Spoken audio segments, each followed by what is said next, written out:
Good day, everybody, and welcome to Encore at the House of Mario. I'm your host, Drew Agnew, and this Encore, I'm joined by a very special guest. His name is Joshua, and he runs the other South Australian Nintendo podcast, NintenVania. Josh, it's good to have you here, my friend. Thanks for having me. Good day. Hello, everyone. Great to be on the Encore.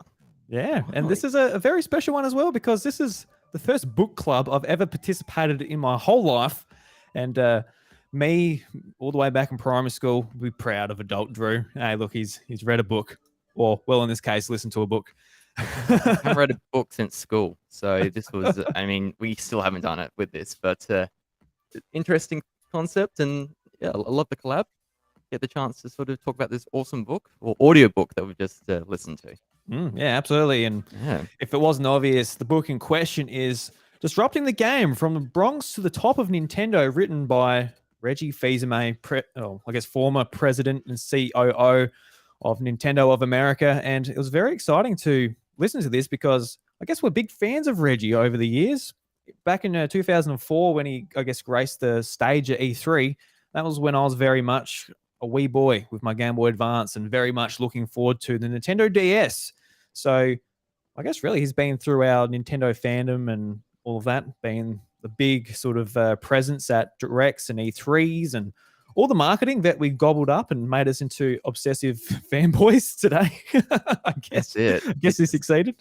Yeah, I just remember growing up, you know, I'd get like the monthly N-Power magazines, K-Zones, and the official when Australia did their own Nintendo magazine, and it was always talk about Reggie, and the whole obsession with Reggie was real, and people loved what he brought, the realness. He got to it straight away, and just this powerful, charismatic kind of guy. And I think all Nintendo fans were kind of spellbound by him and what he does, and as he calls himself in the book, he's what he does and some of the things he talks about are a bit of a meme now, as he says, and it was just Nintendo for me growing up. So just great to sort of learn a bit more about him through this.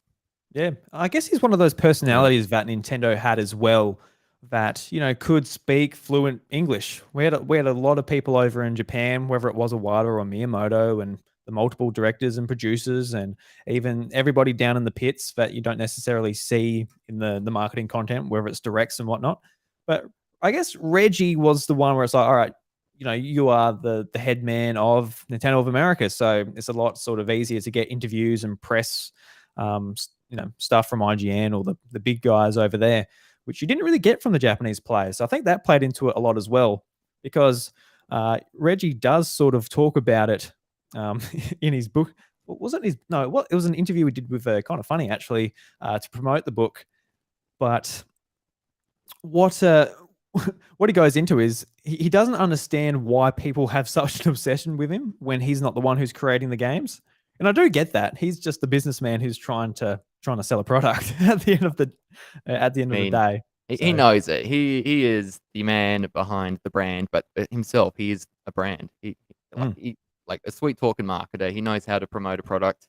He could sell the prototype DS to us. He really tried to sell the Batman Arkham Edition Wii U version to us, and maybe that was a bridge too far for him, but he tried. But he is an amazing marketer himself, and like you said, he was the voice of the West for Nintendo when it seemed like he really tried to open some doors with Nintendo in Japan there in their Kyoto office, a very secretive, very sort of head down, bum up kind of work culture. And here comes the brash American, and does a few things to shake things up. They get a bit more aggressive. They push themselves out there a bit more. So I think Nintendo sort of benefited a lot really from his the way he's sort of worked and contributed to the company over the last 15 years. Yeah, no, absolutely. And just there's multiple examples that we will go over in the book. But I guess for anyone that hasn't read the book, definitely go and check it out. Get the audio book or go and buy the paperback or the Kindle or whatever version. I think as someone who's into games more than just playing them, and that is probably you who is listening to this podcast, this is a must read, a must listen. Definitely go and check it out. There's a lot of tidbits you'll find fascinating whether you're just interested in the Nintendo section or you would like to hear more life lessons from Reggie, from all of his experience from going from company to company and his education and growing up in the Bronx and all of that. This is a must listen, a must read. Go and check it out. But Josh, we're going to break it down. But we did touch on this a little bit, but what made you interested in reading the book in the first place? Obviously, we're big Nintendo fans, but were you interested in the more Reggie-centric backstory, or were you there just for the Nintendo gossip, or what sort of intrigued you when this book got announced that Reggie was writing this? 2 words, Drew. Mother 3. We need some answers. We need to find out what happened and why. And we got a little bit of that. We did. But we'll talk about that later. I mean, taking the step back, Reggie's just, like we said, that character, for that charisma. He's just was the face of Nintendo, and I don't really know what he did beforehand. And so I knew this was a bit of a business sort of career motivational kind of book, and so I was just keen to sort of understand a bit more what he did. I can only stalk someone's profile on LinkedIn so much to work out their work history without knowing much, and so this was the chance to sort of hear from the man himself. So, I have a career in banking. I work at a bank and by day, and it's been great to sort of listen to this and apply some, knowledge and some sort of mental workplace practices, some tips from him, just how you can go about working effectively in a team, responding well to feedback, pushing really sort of disruptive, different ideas through and challenging the status quo. So I thought I'd get a bit out of it, and then anything Nintendo, they're so secretive. And so the chance for Reggie, now that he's retired, he can sort of talk about a few things to sort of get those tidbits of information was, definitely what I was going for. Yeah, no, absolutely. I think I'm right there with you. Just Mm. backstory, all of the Nintendo history that we, I guess, don't get from a very secretive company, decisions behind a lot of the, I guess, the key decisions that Nintendo of America pushed forward. And really looking forward to getting into this. So let's jump to, I guess, the first chapter, which was really this is one of the most heartfelt sort of chapters in the whole book, and it's a great way to open it. It's titled "Farewell to My Friend," and it's an opening story about, I guess, the death of Satoru Iwata and what his relationship with Reggie meant to him. And my God, it was I wasn't expecting this at the very start. I know that he put this at the start because he knows who's going to be reading this book, and he wants to hit you right in the face with like a Nintendo story, and one that a lot of us have near and dear to our hearts, before going into, I guess, just the education and the backstory to Reggie. But going in, were you expecting just Satoru Iwata story at the very start, or were you expecting it a little bit later? I suppose a bit later, but it just makes sense to sort of, that's the really sort of emotional. I think he would have sort of a lot of change going on at Nintendo at the time, I imagine, just with the Wii U and the 3DS maybe not doing so well, but then Iwata facing his sort of health issues at the same time. So this would have been a considerable, really massive sort of implications that would be brought on by Iwata eventually passing away when he did, and the lead up to it, because Reggie, just listening to this, Reggie was, getting to know Iwata over these years and actually developed a really great friendship with the man. And all these small little stories of how he visits Iwata in hospital, and Iwata's family's there, and then Iwata's daughter's a big fan of Reggie, and so they sort of connect on that level, and they're taking photos together. And so just hearing those little things, and I think that probably would have been Reggie's definite opening chapter, I reckon, when he was writing this down. Like, he knew that would be something to start with, and set the tone pretty well, knowing, just want to understand how they get to that point with their friendship and learnings over the years. Yeah. And it's really interesting as well, because as the book goes on, we do learn more about the decisions and, I guess, the key moments where they had disagreements, but they eventually, I guess, came to a conclusion on it. And it's just the stories that come from that. You can really see why the relationship ended up how it did. And I think it's just something, it's quite nice to at least know know they were friends, because in the Wii U days, especially, with we're looking at these key characters Nintendo's wheeling out in front of us to, I guess, distract us from the fact their console wasn't the best. It wasn't. It wasn't the most thought Putting it lightly, there, through Drew. device. Let's just say. Yes. Yep. But yeah, it's what was I going with that? It wasn't the most thought through device, but what ultimately happened is we sort of come accustomed to these people, and it was good to know they weren't just, I guess, businessmen just teaming up trying to get money out of us, which of course they were, but Mm. but the story about them, like himself and some other guys from Nintendo of America traveling to Japan to go to Kyoto to attend the funeral. That was a pretty interesting story as well. Just another sort of part of his leadership where he had to make key decisions to make sure they get there on time. And that was just, I guess, the tip of the iceberg as far as the decisions he's had to make in his life. And I think for me, what it really goes to show is that, and this book in general, you really do need to think outside the box and push your barriers, because I think for a lot of us, we do get stuck just doing the same old thing each day. And as I was walking around town, just listening to this book, I think it was just really eye opening from that respect. And eventually, we do find out that a lot of Reggie, his decision for retirement was based around Iwata's death. Been like, hey, look, we actually do only have this much time, and I still want to do these many things, and I have achieved what I want to achieve with the Switch and even the Wii. So yeah, I think that was really eye opening and just a real powerful sort of first chapter.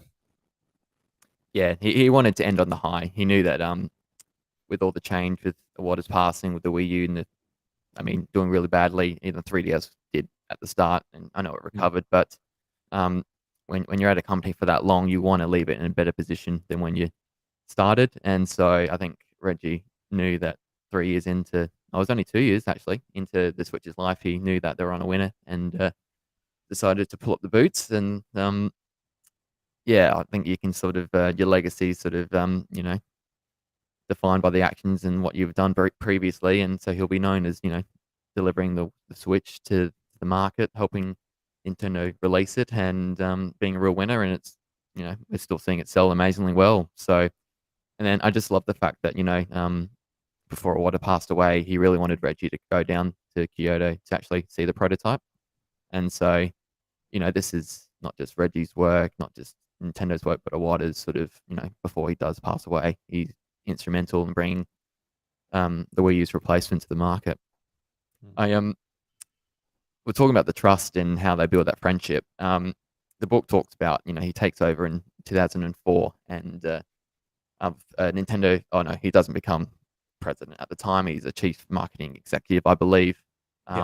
And wants to hit the ground running, wants to be aggressive. He mentions aggressive a few times in this chapter, and sees previous E3s that Nintendo have done, and I've watched like the GameCube one, and it's just horrible. It's just yeah, the guy on the podium just looking at notes, and they're talking about stats, and no one cares. And then the game presentations are cool when they come, but they're few and far between. And so Reggie comes along, showcasing the DS, the next sort of generation of handheld hardware for the company, and just they were deliberately aggressive out there. They're taking on the competition, and this is great because it's full on console wars at the time, and they're comparing stats and all that. But I suppose that early, he was 6 months in, and it was that early kind of direction that he took, being aggressive.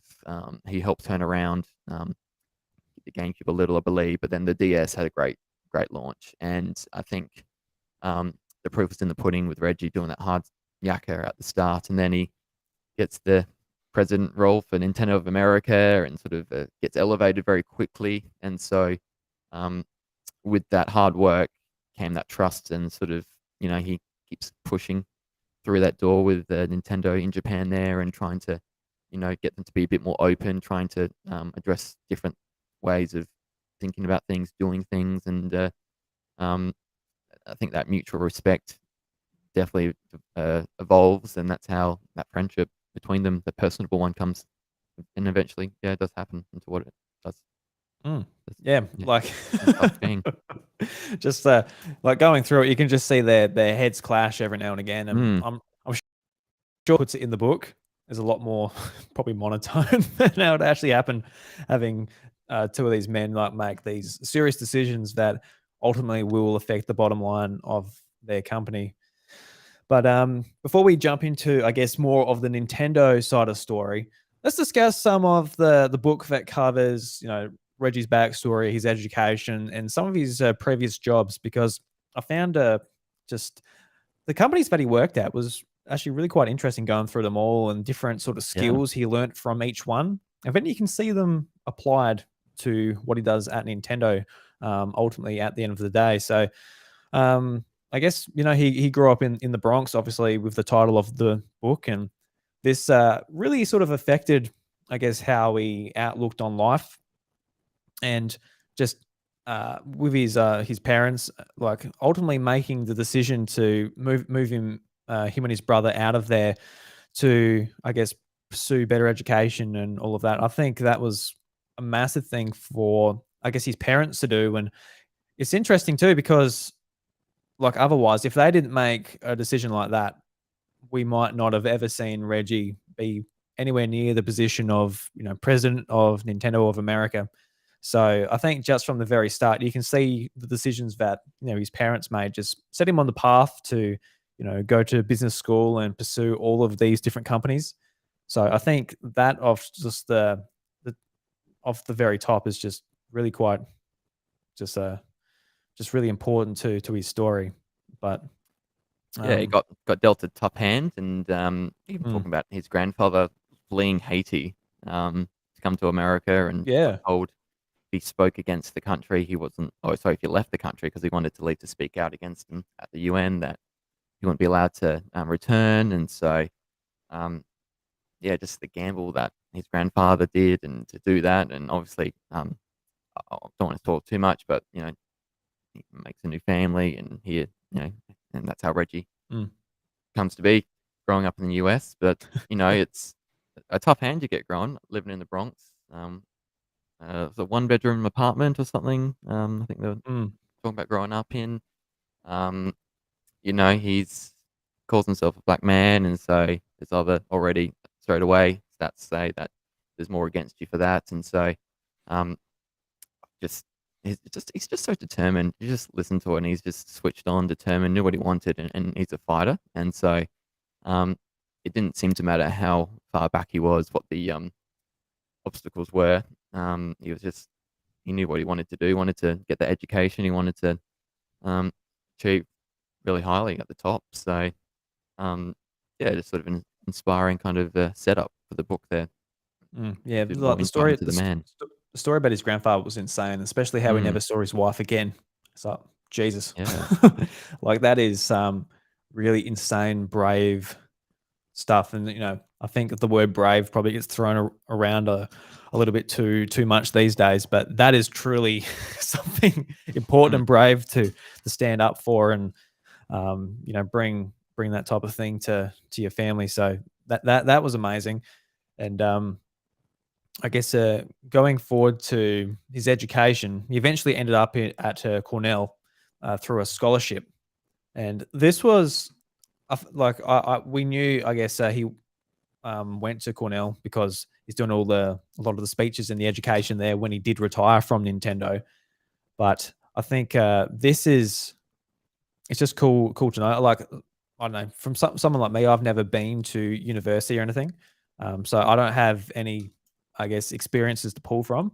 But yourself, you've been to university. Do you have any? Um, I guess, do you relate to this at all? yeah, I mean, very much different in the US. When you go to college, Mm, it's very much you move your life there, and you live on campus a lot of the time. And whereas here in Australia, you can sort of live at home and um, get the bus or train to the CBD where the uni is, and study. But mm, uni or college, it's I loved it. It was some of the best years of my life. Just the freedom, knowing that everyone who was there wanted to be there, they wanted to learn. And you come from school. and that's definitely not the case. People have to be there. Not everyone wants to learn. Some are disruptive. But Disrupting the game, just throwing stuff at your the bad teachers. disruptive. Reggie Yeah. doesn't approve of that one. But No.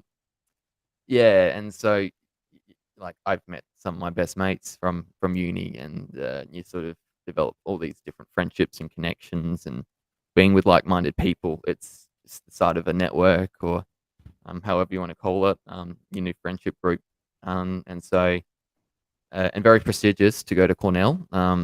Very smart guy, got very good grades. I think it was a scholarship through the ROTC Air Force, I believe. And then Yeah, I think it was. Yep. yeah, so he gets the scholarship, um, goes through the years, and then I think he decides not to do any service, and so I think he had to work out a student loan or something after that. But majoring in business management and finance, I did commerce degree, Bachelor of Commerce, and then um, since then I've done a master's in finance. So yeah, it's similar sort of study path there. So I thought that was really cool. I thought if I really applied myself, I could one day lead up the distribution center at Melbourne's Nintendo headquarters. If I really tried, if I go for it, I Yeah, too could be the Australian Reggie, you know? the Australian Reggie. Now that would be something special to say. I'd like to say, like, "G'day, here you go, buddy. Going today's a Nintendo Direct. We're bringing out one of the bloody Mario game. Bloody, she's a ripper. Mario. This one, fuck, she's great." Crikey dingo. But no, Uh, no, I could never aspire to, the man's amazing. But yeah, so it just he did very well there. He was very sporty as well by the sounds of it. Loved his basketball and then athletics as well. So if he really applied himself, he could have done some other more sporty things. But I think deep down he realized the academic business management side was where he wanted to end up. loves the numbers, Loves the as we numbers. as we as we found out. But Yeah. I guess throughout there he goes to Procter and Gamble, which I thought this was I guess a big sort of step in the direction he will go in. So he goes to Procter and Gamble, and he ends up at a bunch of places, which was pretty interesting. We all know, sort of from watching YouTube or just reading into it a little bit, that he worked at Pizza Hut and was responsible for the Bigfoot Pizza and the New Yorker. And this was, I guess, a big business lesson for him, sort of, whether it's like bringing up the pros and the cons what what bringing I guess a different product into your company can make. Basically, they were trying to compete with other pizza chains, bringing in a cheap pizza that a lot of people can get a lot more food for a lot less money. But it turned out that a lot of people were actually downrating the other pizzas because of this pizza's quality not being quite as good, with like the worst cheese, worst sauce, worst crust, all of that. So it actually had a negative impact on their overall business rather than just bringing new customers in. And it's Mm. one of those things I guess you don't really think about. You think like, oh, bringing in the cheaper pizza would be better. Then if they want to spend a bit more, they can. It's all good. But Yeah. in this case, it didn't turn out like that. No, and then it just talked about how the Pizza Huts were, more dine-in experiences. They were built that way, and so um, that the rise of pizza deliveries meant that they sort of had to adapt a bit. Less people were going in for food. They wanted to get it delivered to them, and so you look around now, and I can't see many Pizza Huts around, and people will order pizza online, call up the pizza delivery place, and get it delivered. And so I suppose he was working around about the time when it was starting to sort of the inflection point was there, starting to go the other way, and so these other competitors trying to do the cheap and nasty was um, something that Pizza Hut tried to do and imitate, and didn't work out. But it was pretty big here. He said, I believe it was for this one, he tried to get them to uh, do the whole cheaper pizza and get into the market and flood it, and then had to say, sorry, that was the wrong call now, we need to pull it. And so went to the board or whoever and sort of said, yeah, it was my idea, but now we need to pull it for these reasons, and we believe that's the best course of action. And good on him for not putting his foot down, like I'm sure a lot of people would have, a lot of Mm. executives would have, and would have reaped the consequences later by probably being put out the door. So Yeah, because I can imagine if I was in a position like that, like, oh, this was a great idea, let's do that. If it's like, oh, this is not so good, and from doing it, we've learned that it's not so good. But I'll be like, mm, oh, look, oh shit, I'll be pretty worried about bringing that up to for oh such an yeah, important aspect of your business. But I think just being honest with yourself and maybe admitting to mistakes, or I don't know, it's not even necessarily a mistake. It's just you need to do it to actually find it out in the first place. You can't sit there and just figure that out by looking at spreadsheets or whatever. It is something you do need to just see how the market reacts to it. So, like, that's nothing it. on nothing on Reggie, but I think it's just a big thing for him to admit that. But in the book as well, I guess each sort of story is, I guess concluded by a "but so what" section where Reggie sums up, Is it the what he so what learnt. or but so what? I thought it was but so what, but then I saw it might have been the so what. I think he just goes, "But so what?" The so what? In the audiobook, he says, Yeah. "But so what?" But so Like he reads out his story and then goes the, I guess, the "but so what" or whatever, whatever or a we remember it business as. sort of quote or phrase to Yeah. sort of get you to think about it. Yeah, just sums it up like this is what I learned from it, and this is what lesson you might benefit from in your life, and there's plenty of those going through, and it's yeah interesting to hear them all. Mm. Be open to alternative pathways and outcomes. If I read them out like this now, it sounds like Chinese like fortune cookies. Well, they, Yeah. they were good at the time. They're very sort of insightful. But if I'm reading random ones, what's another one? Own up when you make a mistake, and then think about long-term initiatives. It is a difficult skill to learn. Yeah. So you know, little See, applications there. if we just had those separately told to us at school, we would be like, we're just looking at Bryce in the chat Bradley here. Bryce has read the book as well. And big dick penis. That's what he wrote. Good on you, Bryce. Love you, mate. But yeah, if we just had those stories separately at school, we're like, oh, boring. But it's from Mr. Video Game himself. Mm, Makes it a lot more interesting. uh, that he did. yeah, I don't Yeah, know. that's it. Like you're reading it, like, yeah, that's cool. Okay, the Panda Express. So you work there for a bit. That's cool. Yep, yep. Oh, bicycle company. Very nice. Where's the Nintendo stuff? Where's the Mm. Actually, where's the the GBA launch? when he was talking about that he worked at PepsiCo, I didn't realize PepsiCo owned KFC. Was it Pizza Hut? There was another one too, which I'm, oh really? I don't know if they still do, but that shows why they serve Pepsi and not Coke. Come on, there you go. I thought they just had a deal, but they're actually owned. I don't know if they still are. Yeah, if that was the case, or yeah, But he yeah. did Well, that mention makes that. sense if that's the Uh, case. Yeah, yeah, I remember that being like, oh really? Jesus. yeah. I think that went over my head at the time. Yeah. I Well, was listening to these things at random times, going for runs or a gym session, or if I was doing something really boring at work and data entry wise, I could listen to some chapters on this. So um, I had it working between some things. Yeah, he kind of had a lot of different things over that 15-year period. He's kind of like 2, 3 years at a place, and he'd move on to the next thing. And um, he had to leave Procter and Gamble because he did an unauthorized spend on a project or something.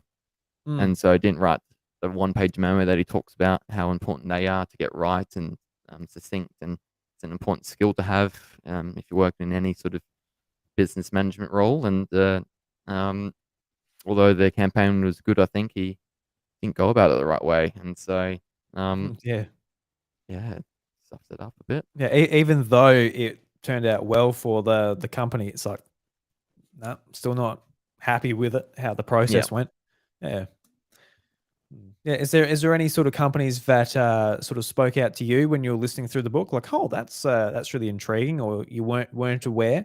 I think for me, just like the pan, like was that Panda Panda Express. Express? Yeah, Yeah, that was gonna be mine. Yeah. I think that was really interesting. I didn't know that, and how they really tried to like evolve that company into Mm. like something bigger, especially back then when it was like a brand new idea, and how they trying to bring on, I guess, roadside restaurants instead of just in shopping centers, Mm. and how the difference, how they had to differentiate themselves from, I guess, those stores, which are a lot different, have a lot different purpose if you're actually going in to eat somewhere.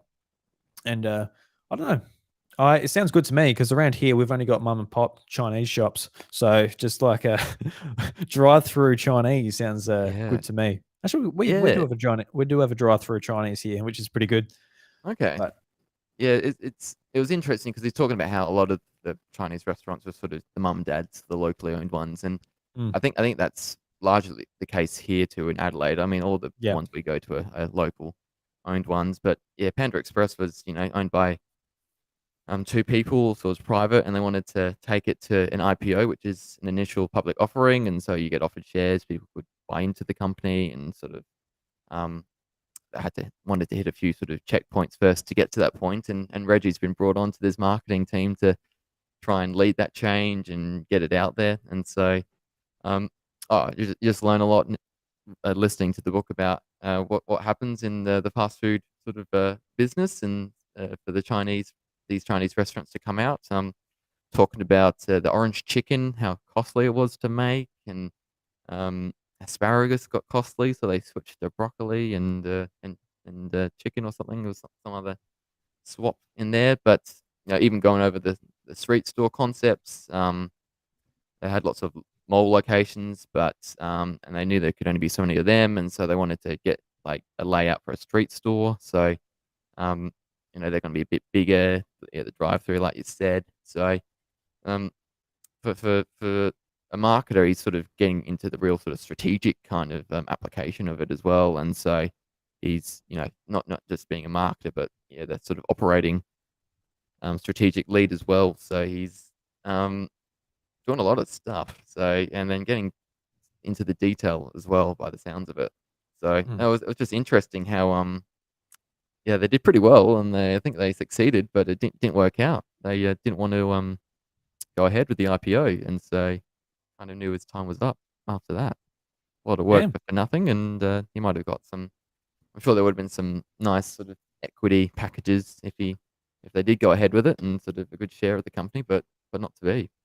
It'll be really interesting to see. Like, just there's so many points in time where that could have been, they could have went ahead with it, and that would have been a completely different outcome for Nintendo. Like with Reggie not being there, not Yeah. having someone like him to push and shake up, I guess, the formula. And yeah, just so many times. And I think just looking back at all of these places Reggie was at, like for me, I haven't had that many jobs. I haven't like been jumping around here and there, and I think in some ways, especially like living in a country town, you get, like I said earlier, you get sort of locked in your ways. You get used to doing things how you do them. But listening to this, it just how many times Reggie had to just readapt to different jobs and keep pushing himself, new skills, new people, even to the point where, like, when he worked at Nintendo, that was a move to Seattle, which was a big change.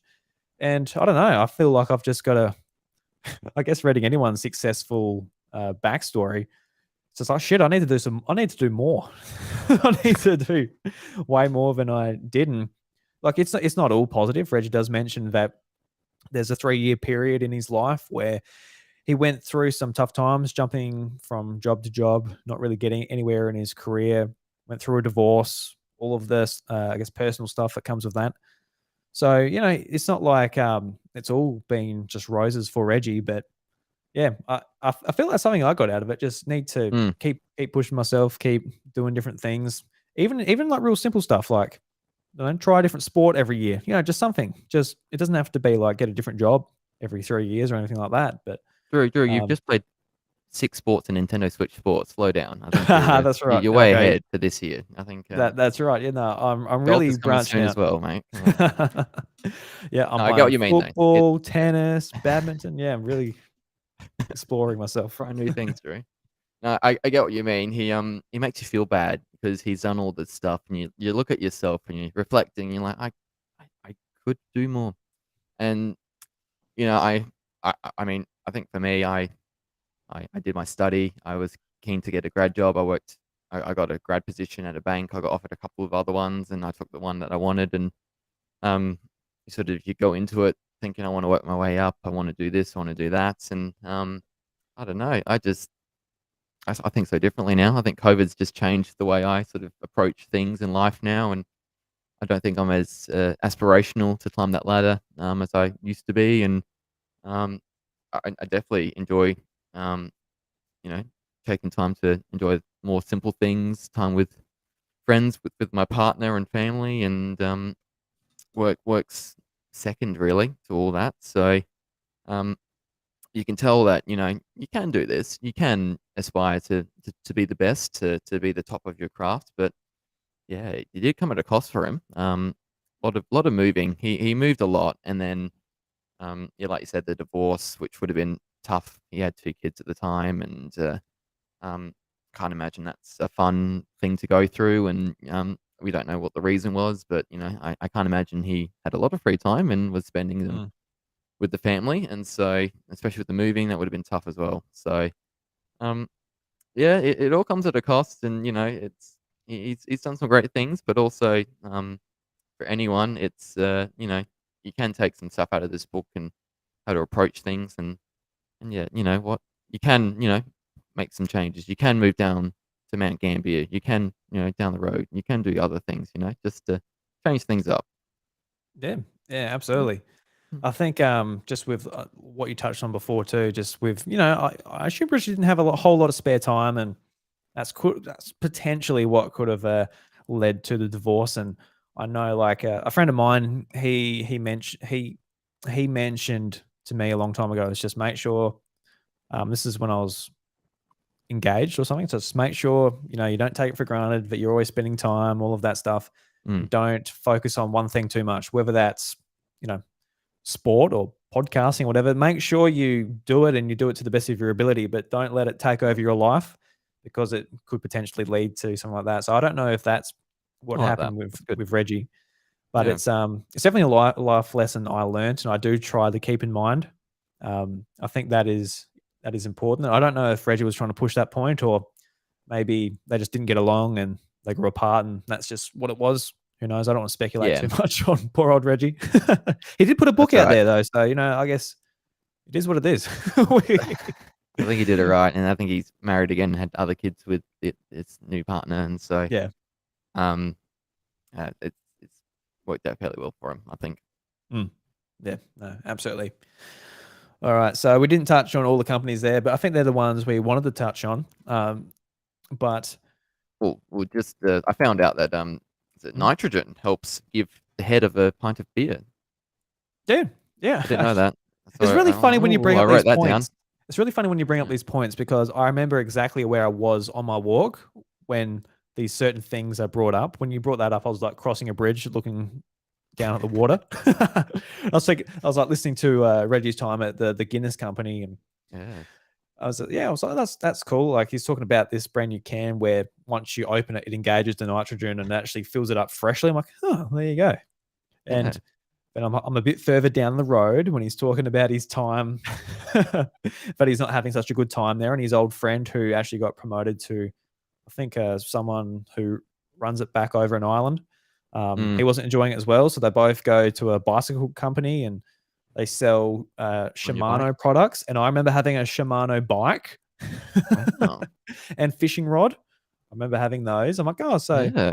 it's really weird, actually. I wonder if people do it when they're listening to the House of Mario or NintenVania. They're going for a walk, and when you say profanity, they're like, "Oh, I remember when Drew said shit. I was doing a backflip over a tree." Never sworn my life through. I just get beeped out if I did. Just Yeah, wouldn't you happen. just automatically get beeped out by yourself. That's it. Yeah, but No, it I guess. was yeah. I had those moments as well, listening Mm. to it, and yeah, on the bus, a couple of times he's talking about it was the biking stuff at the time, and then the pub. He was giving away the pub as part of the marketing promotion. Yeah, that's insane. I couldn't Yeah. imagine that being a good prize. That sounds like a lot of work. Mm. Yeah, Uh, probably, yeah, some catches with that. Like one of those $1 Italian homes that I see on my Facebook feed. It's only $1, but then you find out you gotta spend half a million to do it up or something. You have to do it. they're just trying to get government gotcha. incentives or something. Yeah, that's it. Whatever. I don't know what they're trying to pull. Sounds like a con anyway. That's it. But yeah, let's talk about his time at Nintendo now. So this is also interesting because he never applied for a job at Nintendo. I guess a scouter seeked him out for the position for his, I guess, first gig there, his marketing Mm. job.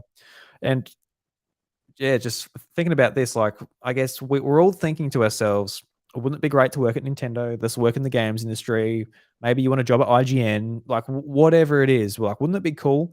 But a lot of these people that are successful in these particular fields, they just sort of ended up there through whether it's a passion of theirs or maybe they just stumbled into it or whatever the case is. There's a particular journey and there's no just straight road there necessarily.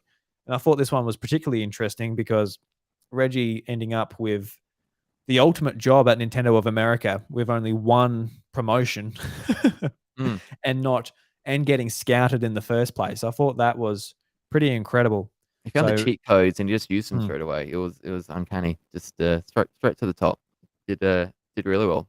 But yeah. he even plants it in the previous stuff. He talks about I think his time at Pizza Hut or something. He was playing video games and Mm. picked up a SNES and with Super Mario World. But A Link to the Past was like a really big, awesome game for him and how he plays 95% of it and comes back to see his son having finished the final level, defeating That'd, the boss, and so he that'd, misses out on the ending.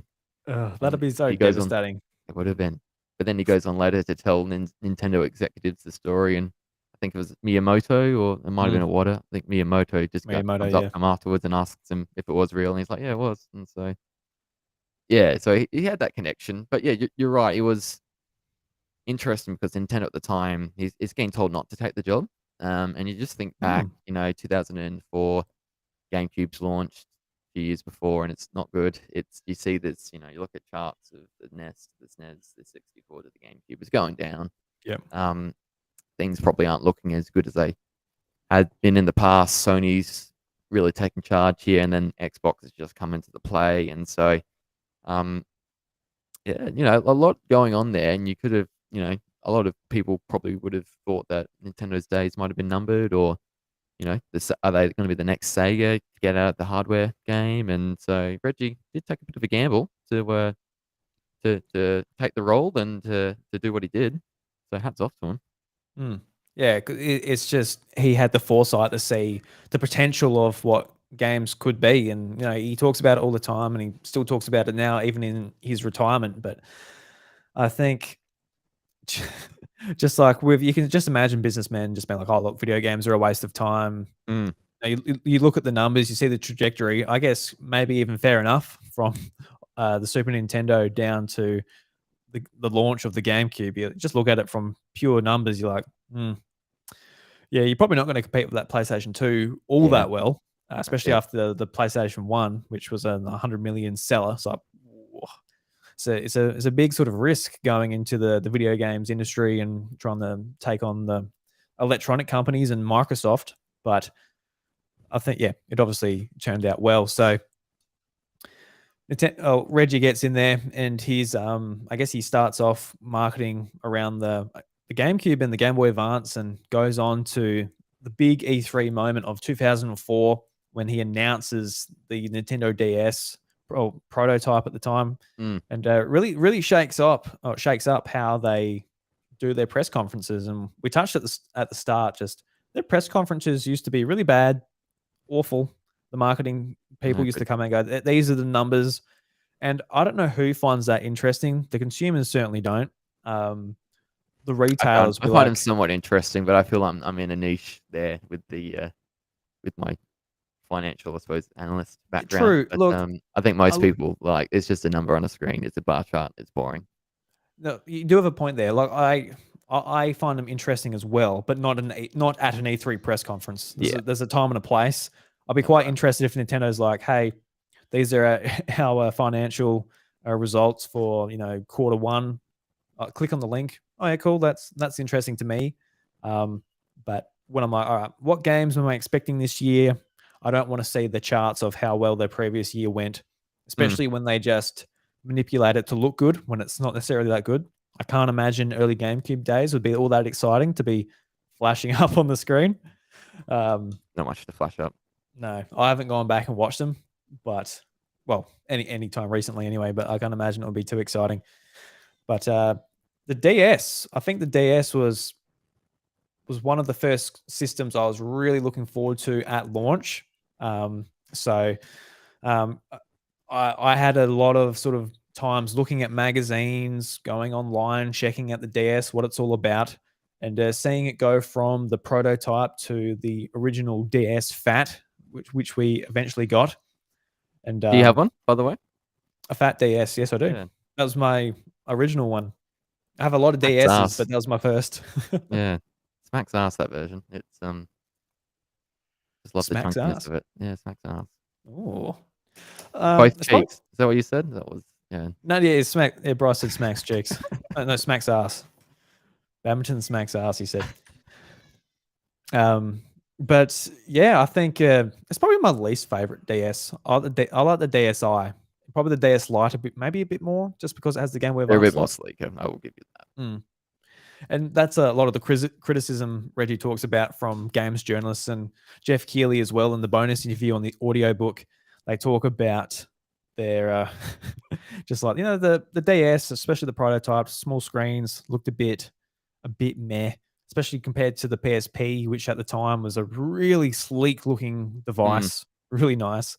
I remember even as a kid, the PSP looked awesome, but when I went online, they'd be like, "All right, well, I kind of want one," especially later on when it was cheap.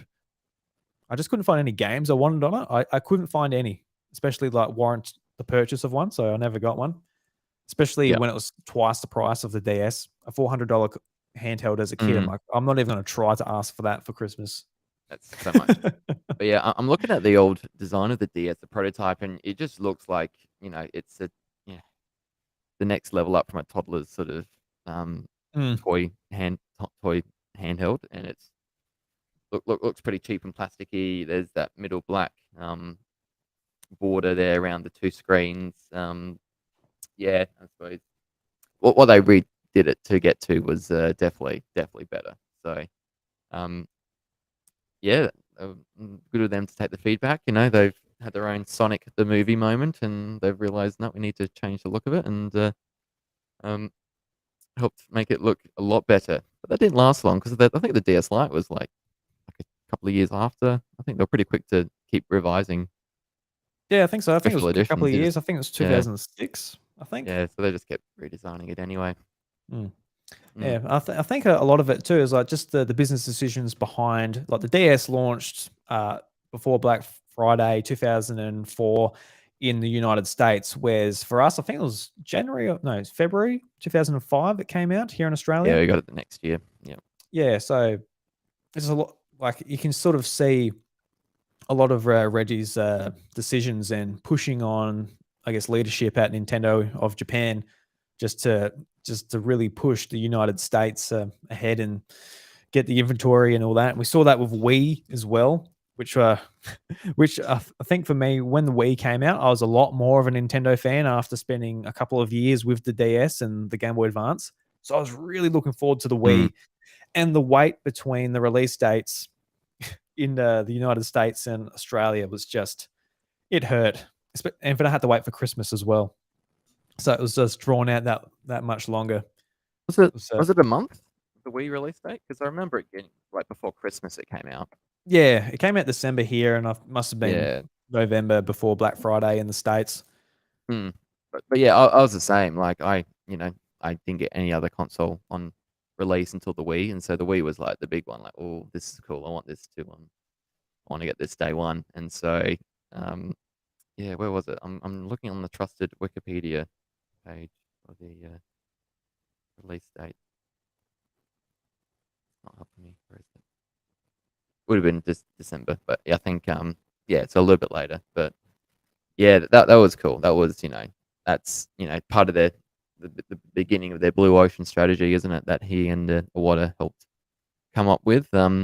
Even the DS has a bit of that, doesn't it? With the touch screen controls, the mic control, that different way to play, and then they start that kind of strategy of not competing directly with the Sony and Microsoft. It was, I think that brave switch of strategy and movement from what the GameCube didn't do that, and so these consoles do it, and that kind of gave them that unique niche or segment of the market where they can have that more general casual gamer experience, and that's where the sales were. They were just Mm. crazy.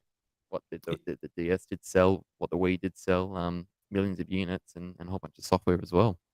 Yeah, it's interesting to know how a couple of books influenced them so much Mm, that they just changed their business. I guess after a couple of consoles that just fail pretty hardly mm. compared to their competitors, I guess that's pretty inspirational as well to make a Something's change up. up. Let's have a look, see what we Mm, can do differently. So mm. yeah. But what's your sort of outlook on the Wii these days? Because I'm actually I think of it really fondly, even though at the time, come 2012, I was ready to move on pretty hard. But thinking back, I'm really fond of the Wii. I like the look of it and the motion controls for the Mm. games that it utilized well.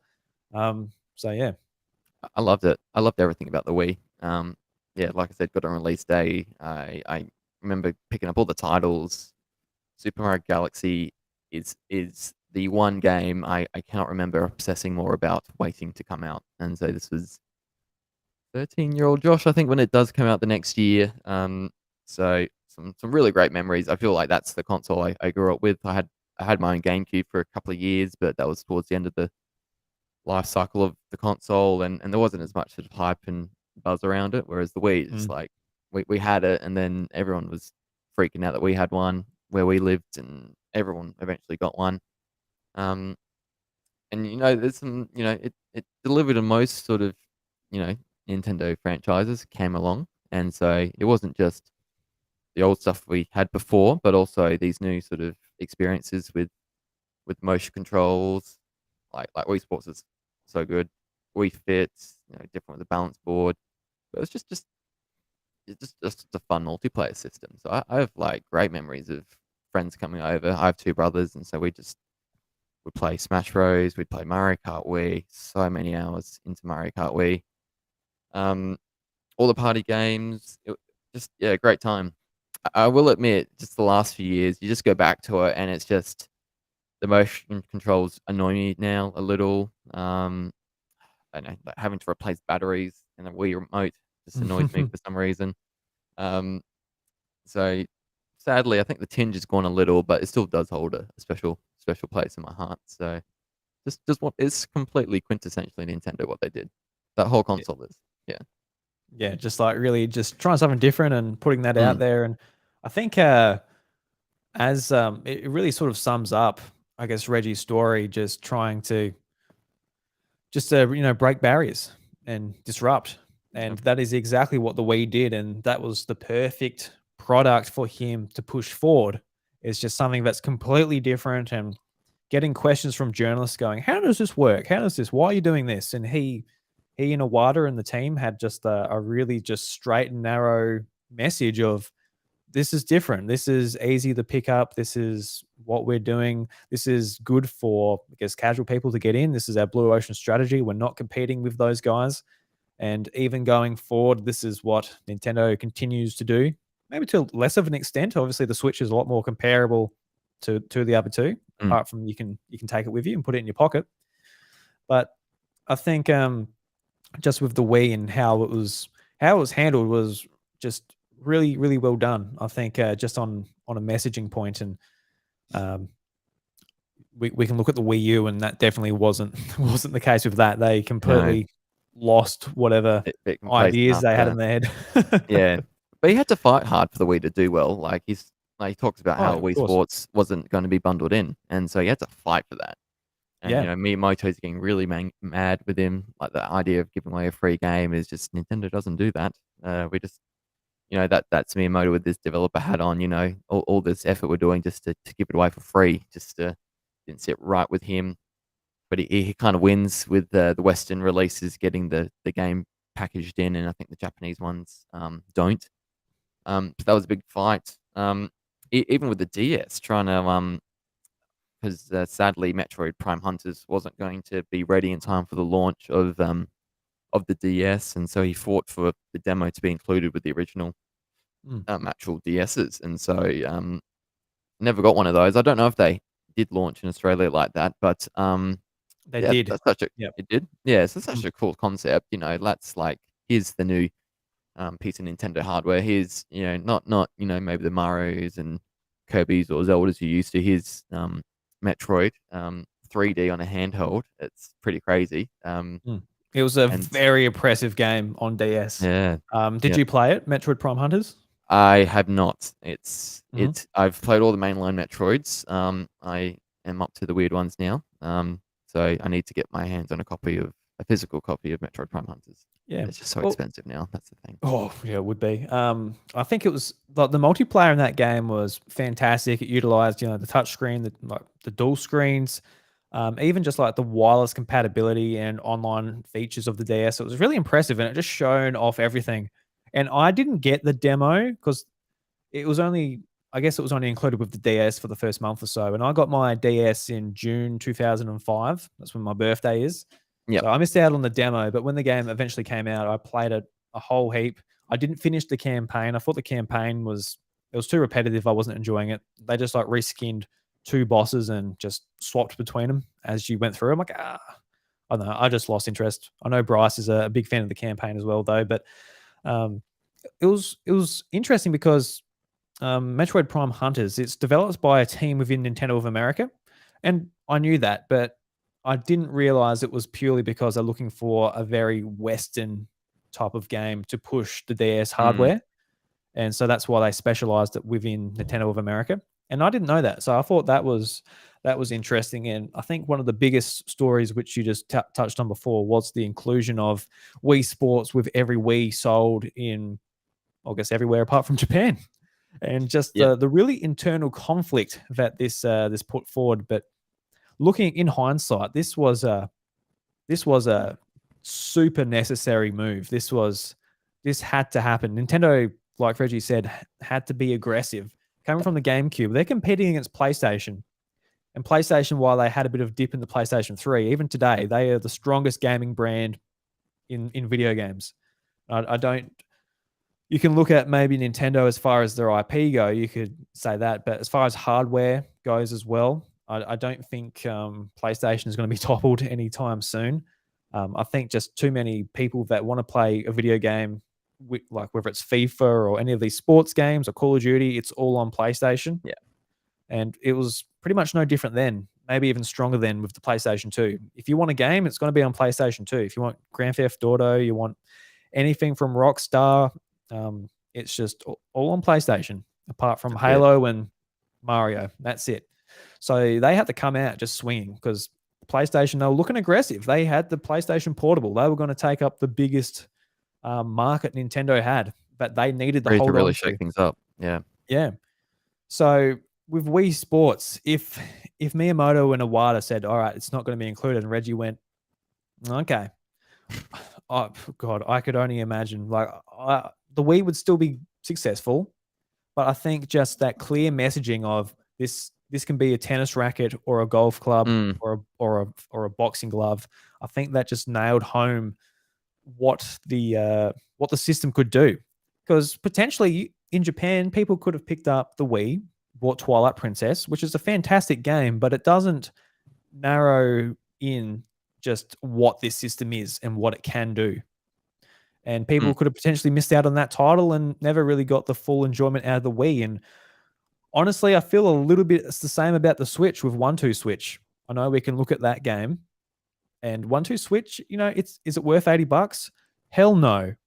But it really shown the features and what the Switch can do differently to the other consoles. And um, one point a lot of people bring up is the HD rumble, how you can feel the different marbles rolling around in your Mm. Joy-Con. But I think the point I want to just really emphasize with the Switch is that bringing it portable isn't just you sitting there playing it. It can also just transform an area and unlock your imagination to really have fun. And like there's multiple games in there. We got the Joy-Con, like you're going down a runway, you got to do certain poses. And it's real simple. Just give a Joy-Con to a friend, and I was showing my mum the Switch, and we were just laughing and like cracking up laughing, just doing these silly games, whether it's sword fighting or the magic wand game and all that. And honestly, I feel like the Switch really missed out on not having that. So just thinking that Okay. on a lot bigger scale, which is Wii Sports with the Wii, that would have changed the trajectory for Nintendo. Like these Mm. micro decisions, which is like that game, which we would probably charge like $40 for. Let's take a hit on that game. We still got the Legend of Zelda. We still got Mario games. We still got Mm. Wii Fit, which is going to come out a couple of years later and just dominate the charts and sell this very profitable bit of plastic, I dare say.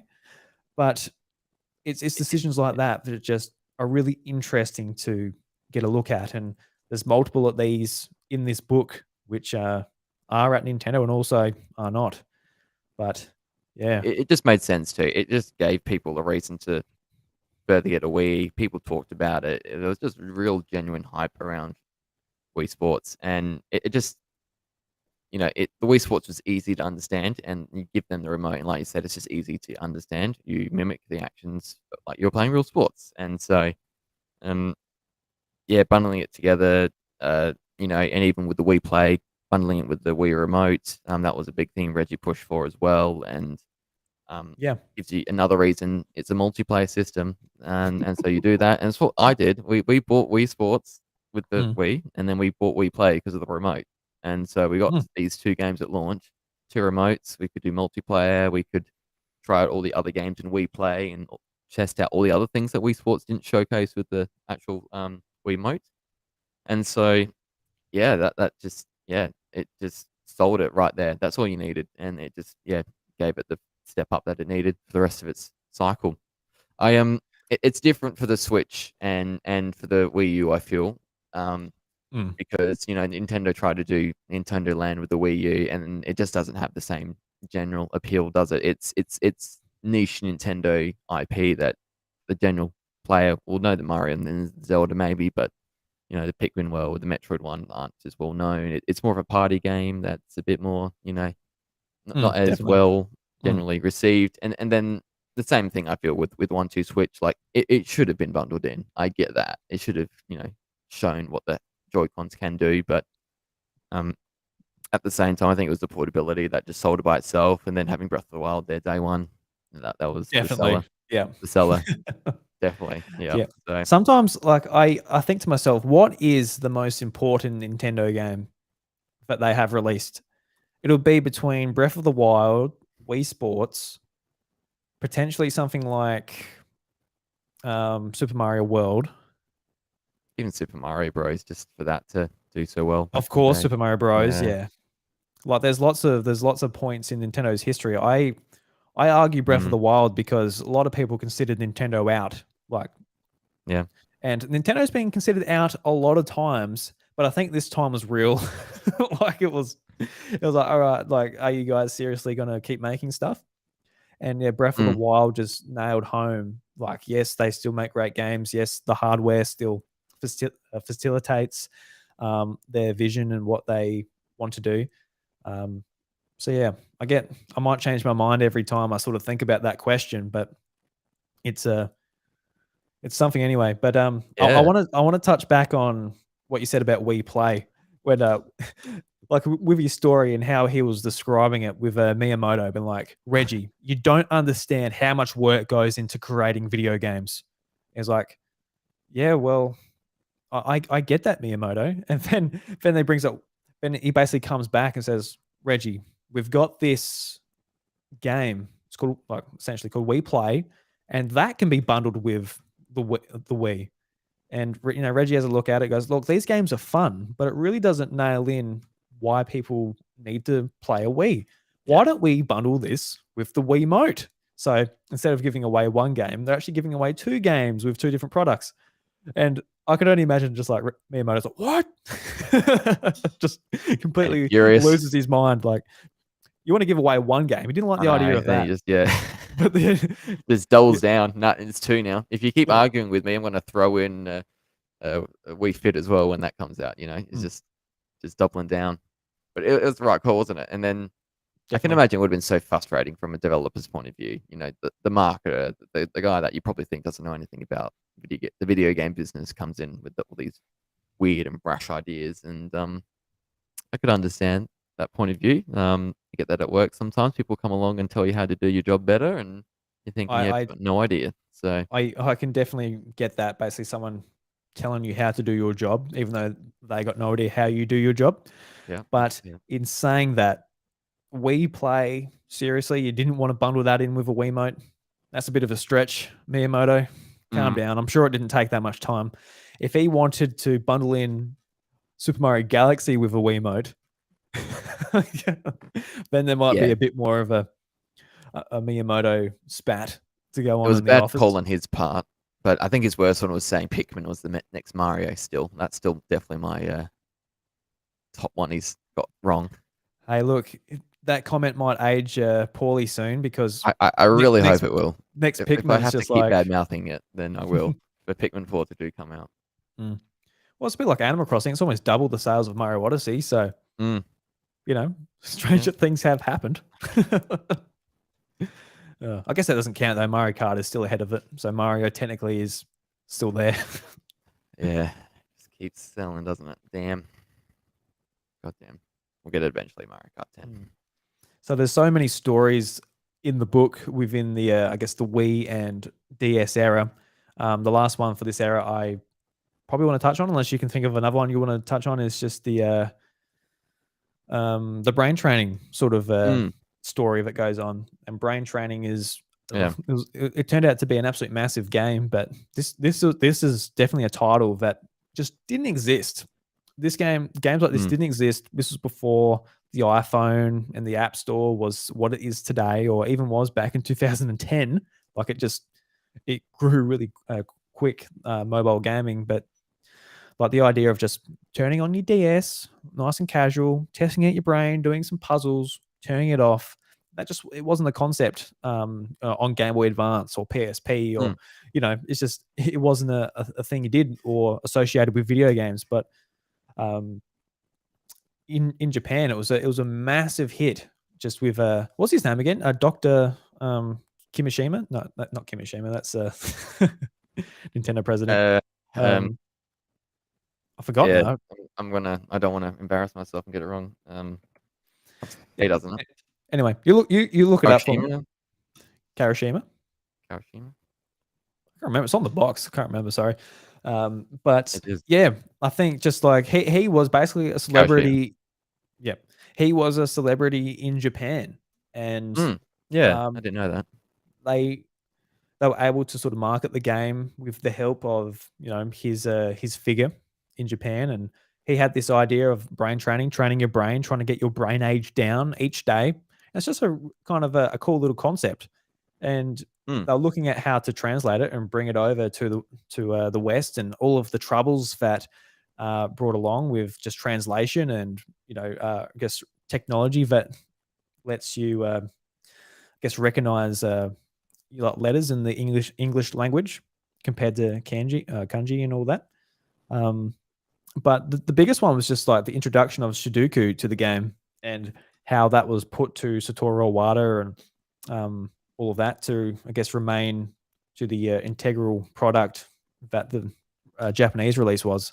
So I thought that was really interesting, just like simple stuff like that as yeah, well. it was Which, just seemed like a massive logistical nightmare because Reggie wants it in the West, and then they're just talking about all these challenges, and I kind of like it just reminded me of like I've been told to do something, so I've got to send like a product idea to our software team, and they're just telling me all these challenges. You can't do this because of this, and this, and this is the same thing. It's just like like you said, like the English language with the touch screens, it's so different to how you would write it in Japanese, and then mm, not just the letters but the numbers. And then yeah, Reggie wants Sudoku in there because it just needs something else just to make it appealing to the Western audiences.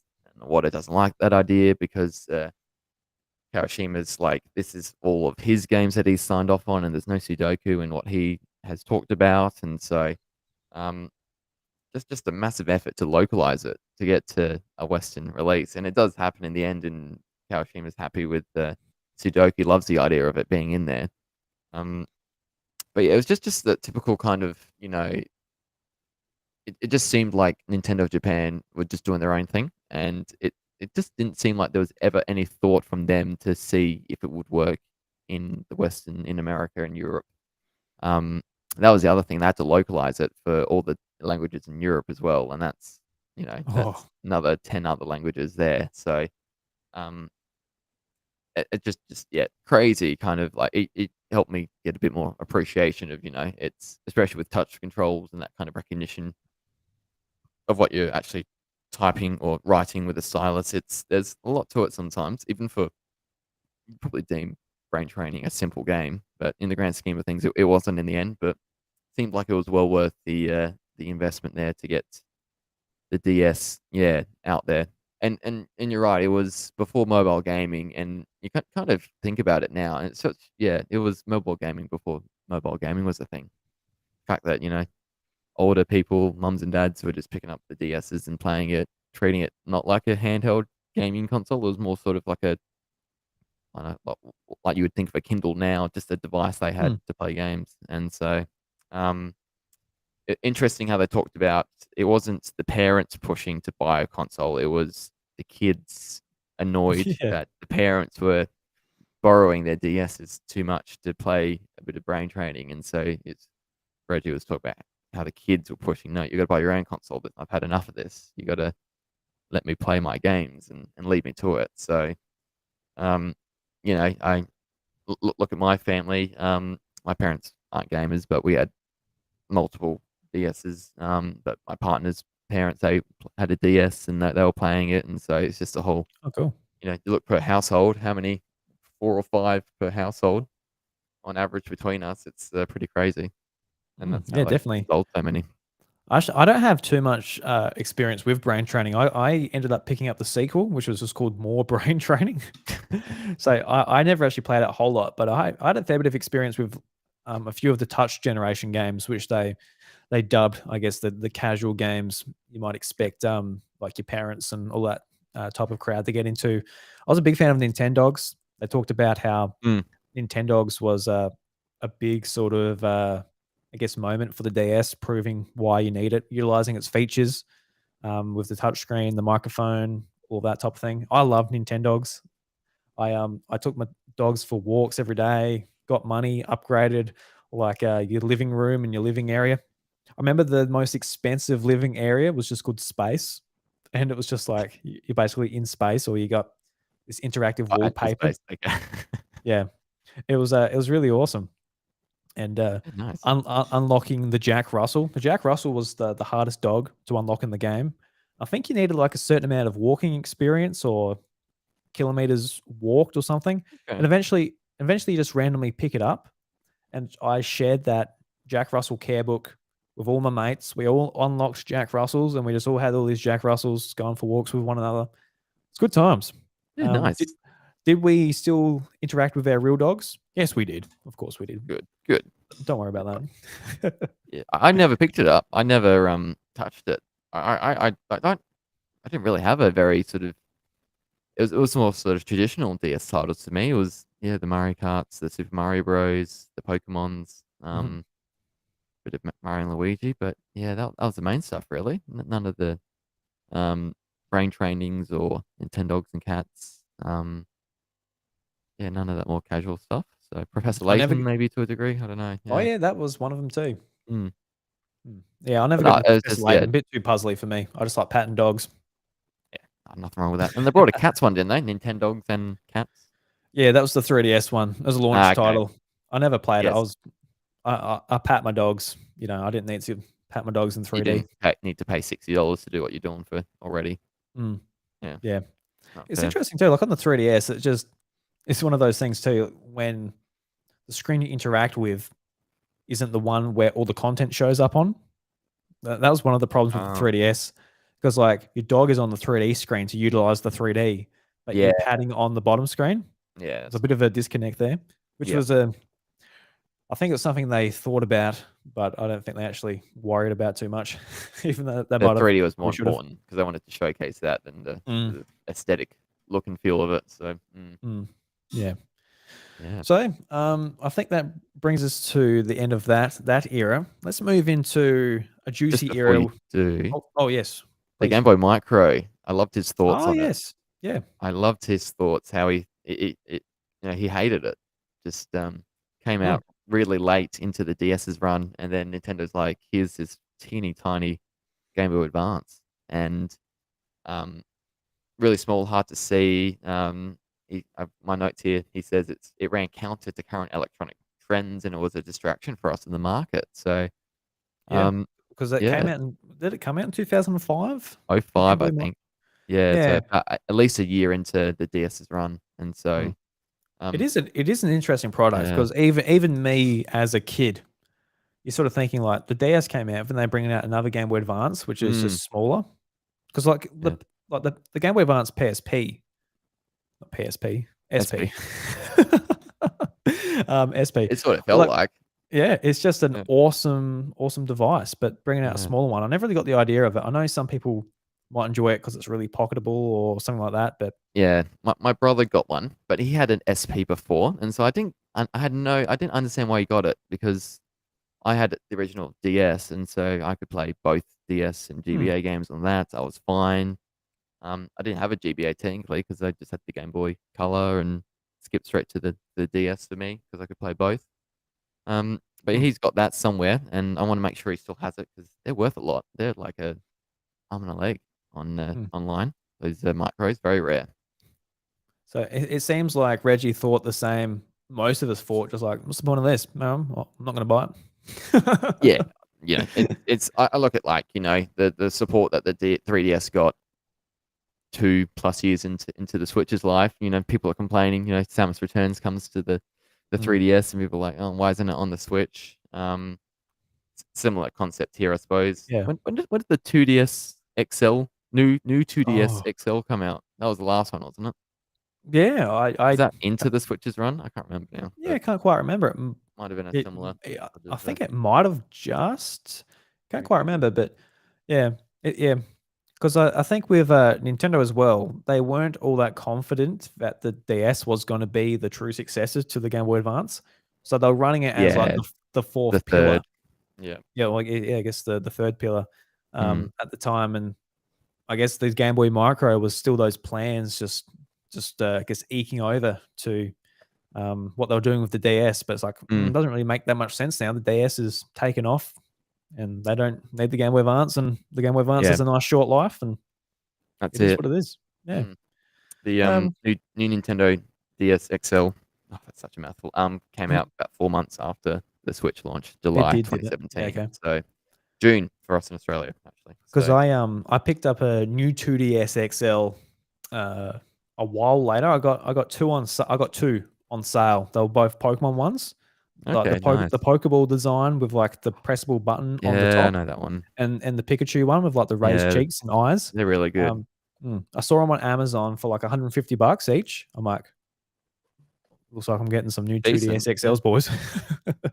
Load Because me up. That's I right. love the Pokeball one, man. It's so cool. Yeah. I was looking at it at PAX and just seeing it behind like the glass case. I'm like, I really want one, but It's really a cool shouldn't buy display one. item.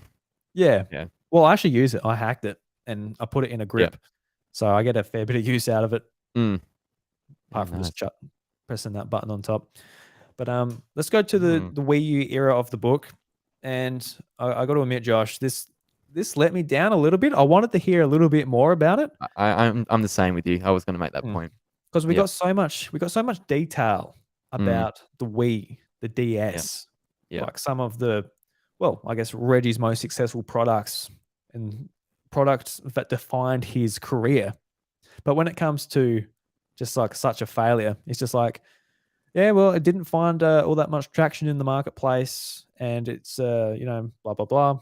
But he didn't Mm. really. I wanted to hear like what he thought of the Wii U, whether what he was Yeah. saying was just what he wanted people to think, and did he think it was a poorly made product? Did he think it was this? But he ultimately just comes down to saying that it didn't have enough software, not enough software at launch, not enough software to push it later on. There was too much of a wait between titles. All of that is true, and Mm. I think he could have easily admitted that if he was still at Nintendo. I don't. So ultimately, I don't think we got anything that we wouldn't have got out of him, regardless if he's at Nintendo or not. Yeah, Um, it and was like, is it too soon? Is there like people still at Nintendo there that he doesn't want to annoy and call out, because in doing so he might put the spotlight on who's currently there. So yeah, I admit it was a bit of a shame, and thought, no, unless there was something he could own up to, but he didn't really do a lot. It wasn't about no, his. So I don't like. This is me. I'm just assuming he's president of Nintendo of America at the time. He's pretty high up and pretty influential by this time. And so it just seems like maybe he was pretty sweet and pretty hot on the idea of the Wii U, and what it meant. And yeah, I don't think he maybe admitted as much as he could have about, yeah, whether it was good. Like even the name, like he just talks about how good the marketing, like with the Wii and the DS was, and then he acknowledges a little that the Wii U mm, marketing was a little confusing at first. People didn't quite understand it, and so they try and fix that the next time. But mm. um, yeah, just totally a massive failure. And I was really excited to sort of, this was my most, apart from the Mother 3 stuff, I really wanted to know more about the Wii U, because such an interesting time. It would have been behind the scenes. And so, um, yeah, so maybe in his next book, 10 years from now or something, he'll release more. But yeah, would like to know more. Yeah, because he comes in, he has this big defining moment at E3 Mm, about kicking ass, taking names, and we're about making games. we're There's a about lot of making games. there's a lot of sort of story, how he just came up with saying that and all of that, and with those two consoles and moving on to the successors. And these successors, even the 3DS is especially at the start, is a pretty big failure. The Wii U was Mm, it was always a failure. It never never recovered. And like me as a consumer, I'm like, I remember at E3 2011, and like I cannot wait for another Nintendo console. I'm ready for HD. I'm ready for to move forward with online services like Mario Kart with good online, new Super Smash Brothers, new experiences. Hopefully, getting back to just playing with a controller, because at the time, especially, the games coming out were limited. Like playing Skyward Sword, for example, 2011, uh, just not in HD and all with motion controls. I'm like, oh, look, I'm getting a bit tired of it. And mm, like I said, I'm very nostalgic about Wii now, but at that time, just ready to move on. And they come out. Nintendo has always had a tradition of moving on with the name, calling it something completely different. mm, And when they announced Wii U, I'm like, oh, like I literally sighed. I'm like, okay, well, you know, it's going to have Smash Brothers and Mario Kart. I'm going to enjoy it, and ultimately did. But there was so many things I wanted answered. I'm like, how do you believe this is okay? mm. Yeah, what And what what through their heads? I don't know. yeah, and I think the whole Yeah, generation was defined by the moment they released it. Oh, announced the name. I'm like, oh, okay. And my that's sort of fair. thoughts never changed. I really enjoyed the machine for what it was, but not hearing like the process. Like, I wanted to hear stories of like, I went over to Japan and talked with a water about this and he disagreed or whatever. Like we got a lot of those during the Wii, like the Wii Sports, like that was a whole story, just whether we should put this game with it. And it just it wasn't the case with the Wii U. Yeah, And don't know. I just want I need to know more. It's like a breakup. You just need that conclusion. Like what happened here? yeah. Just give me some answers for next time. No, you're right. 'Cause the Wii U, sorry, the Wii. Those last 2 years, I barely remember any games that came out. I think I kind of fell off. I Mm, think Nintendo didn't do much with it as well. no. Just trying to rack my brain. But yeah, I suppose for me, I didn't. I was starting uni when the Wii U came out. I didn't have a job at the time, so I was just studying and living out Mhm. of home. So I was trying to focus on other things, and so gaming wasn't a massive priority for me. But I saw the Wii U and the launch lineup, and nothing really interested me. Like we'd played Super Mario No. Bros. On the DS and the Wii so many times, and so even the 3DS had a version by that time, and so Mhm. the U version didn't do anything for me. It wasn't until Mario Kart 8 came out that I'm like, I have to get a Wii U now, and I got Yeah. that day one with the 2 Wii U. years later. Well, Yep. almost 2 years later, mind you. It's like, Almost. holy Yep. shit. So there was Um, nothing that really, and I've grown up with Nintendo, and it just didn't, nothing really clicked for me for it. So, um, yeah, even a 3DS, I got a little bit later for the same reasons. But yeah, mm. once I got it, I loved it. But I don't know, just yeah, maybe this me at 18, 19, 20, bit I'm over games. I don't know, but I think a little bit of it as well was it wasn't didn't seem exciting. So Well, um, I guess yeah, the thing with me too is like the Wii U hit me at a oh, very similar age to you, obviously, but it was really influential. I feel, and it hit me at a time that I look back on very fondly. And there's a lot of things I look back on the Wii U extremely fondly. In 2012, I was year 12 at school. I really hate exams to the point where when I finished my exams, like, sorry, before I went to school to either just like practice or even doing the exams, I'll throw up before I get in my car and drive to school. I was oh so nervous yeah, because not I good. guess with that type of stress, I just didn't handle it very well. Like I've never been a test type of student at high school. Um, so I think it was like the 12th of December, the Wii U was going to launch here in Australia, and I was just looking ahead, like that was something to look forward to. Once all of this is over, I can release my stress, and then a new Nintendo console comes out, get to play around with Miiverse, these new features, the gamepad, even just like holding the new Nintendo controller. It's Mm, just like it's fun, it's interesting.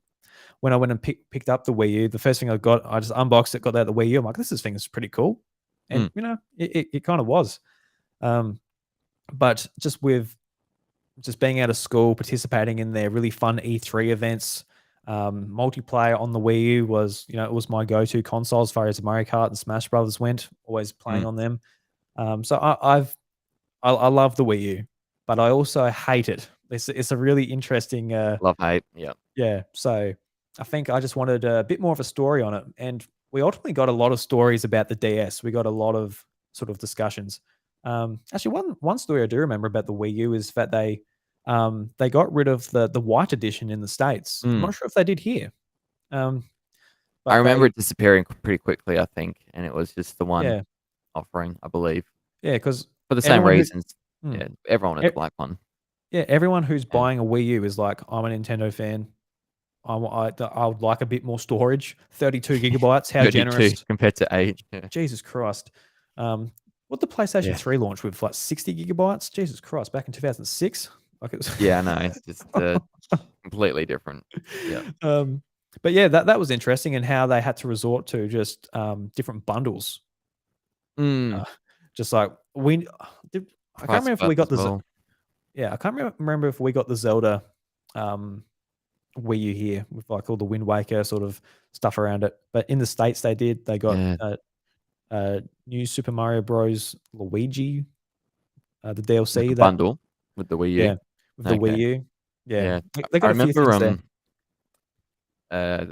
this is like Nintendo's very desperate at the time. So I remember both the 3DS and the Wii U had their you buy a game, you get another one free kind of thing, Mm. or it was something along those lines. And so that's how I got like Yeah, Pikmin 3 on the I Wii remember that U actually. Mm. because I bought Mario Kart, I believe, and so that like obviously I bought the Wii U for Mario Kart, and I think I bought it a few months before because I demoed it at a convention, and so I was like, yeah, I'll get a Wii U because Mario Kart was smacking the ass, and and then it was the same thing with the 3DS because it was just brother, it same thing with the 3DS. It was just sales were really bad, and so I got a free version of New Leaf. I remember when that came out. Oh, nice. Yeah, buying the actual handheld. So you know they're just throwing darts at a board at this point and hoping something sticks, and um, really off to a bad start. Mm. Actually, I mean a bad second chapter because the first few weeks of both consoles sold really well. Like the fanboys buy them. Um, everyone who wants one, true Nintendo fan, gets it straight away. And so, Yeah. Me and um, Bryce were the only ones at EB Games in our town. I think actually that's a lie. There was one other person. There was 3 people at the Wii U launch. yeah, That is not how successors sign of things to to the come. Wii should come out, eh? Yeah, yeah, yeah. Jesus. That Miiverse, so diverse. There, 3 of you. Yeah, Yeah. yeah. So it just goes to show, doesn't it? but the Wii is great. Like the concept. Like I remember, switching from the TV to the gamepad. Um, Mm. using like Splatoon online was great. That was such good fun. Yep, Some definitely. decent games on there, and then the Virtual Console was amazing as well. And then I played a lot of it since the Switch has come out because there were some great Virtual Console games on there that I just couldn't get access to. I played the Castlevanias, the Game Boy Advance versions before the Switch version came out last year. Mm. So getting to experience them on the gamepad, Mm.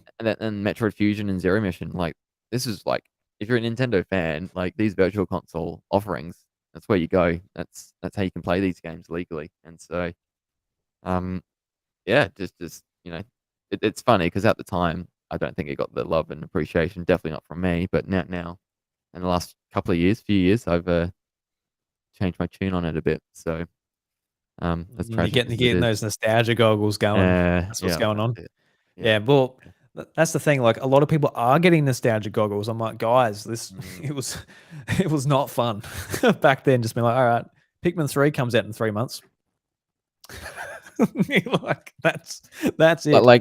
like they had that Amiibo festival. They had Ultra Smash at the end of 2015 there, and then they delayed Star Fox Zero to 2016, and then that 2016 window is just like nothing else because they're just like, no, we're delaying everything to the Switch now. So Mm. it was rough. It's um being there throughout that whole 4.5 year period as a Nintendo fan was a rough time, and um Sort yeah, of maybe Reggie's just too triggered by it all to talk about it in depth because it was just none don't of it blame was me. good. 13 million Um, units, yeah, 13 like million worldwide. That's everyone pays out the PlayStation Vita, tiny. but the PlayStation Vita sold 17 million, and that was that wasn't even Sony's important product. Yeah. What did the Dreamcast sell? Because I reckon the Dreamcast was around about the same. I think it didn't beat the Dreamcast. I feel like the Dreamcast is still ahead. But what Nintendo was really good at in this era was their Nintendo Beat the Directs. Dreamcast. They They were. stopped doing their live presentations, started doing directs, as especially during the E3 time. And this is the most fun era of Nintendo I've ever been a part in. I was at this was 2014. I was at Bryce's place with a couple of mates. We took a day or so off to watch E3. We watched Xboxes, watched Sony's, Ubisoft's, probably not, maybe EA's. I don't know if they had it at the time. Watched all of the press conferences, and towards the end, I was just like, oh god, all right, I think I've had enough. It's a lot of guns, a lot of violence. Like the FPS genre was very prominent.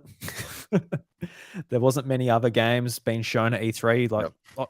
obviously a lot of diversity, but as far as big AAA games go, it's all violence. It's all whatever. Yeah. It's all people coming up saying why they're better. All right, I guess it's time for Nintendo. 1:30 in the morning. Let's go. And Bryce and I, we're big fans of Robot Chicken, and Reggie steps out on stage, animated in Robot Chicken style, and we're all just like, "Is this Robot Chicken?"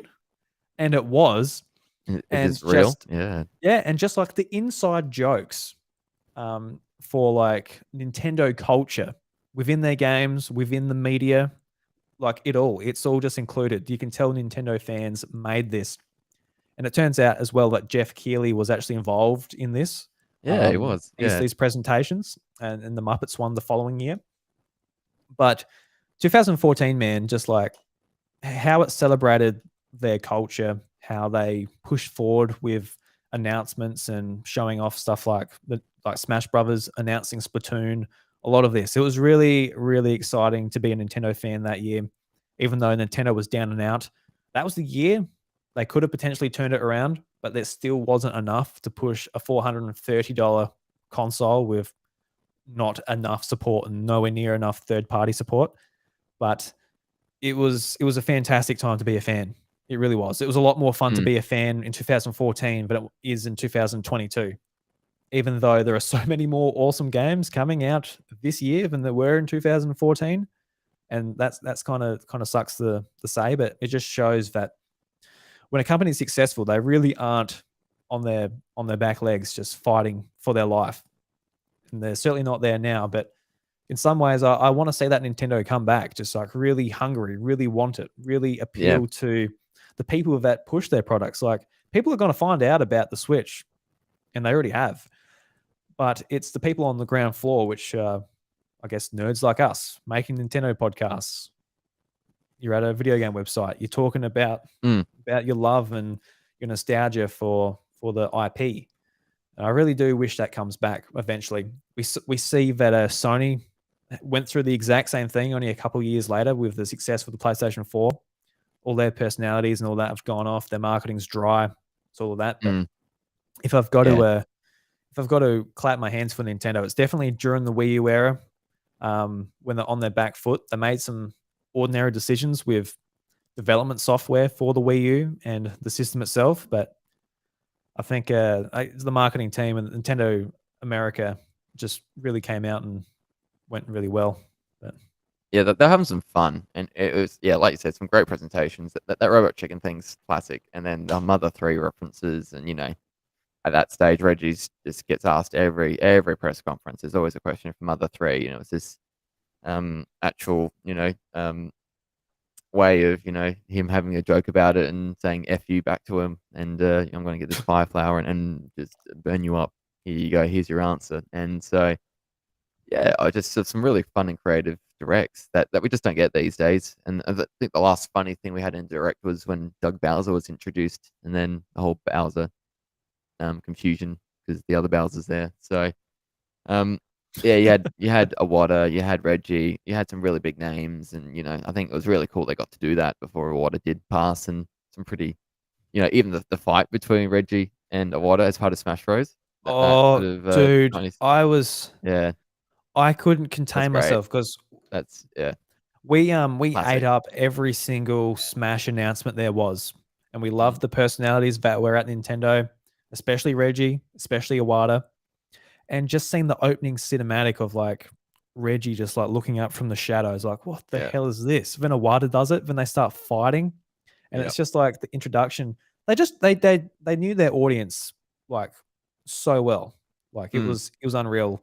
The fans would have loved it. They had some like accidental memes, I guess, with like my body as Reggie at E3 2007 with the Wii Fit board. That accidental memes, but I think they really started focusing on internet culture and who is going to actually be watching these these directs, and it is their fans, and then through the fans that will reach more people through that. But yeah, that Smash Brothers, that is my favorite trailer of anything ever. I love it so much. It is amazing.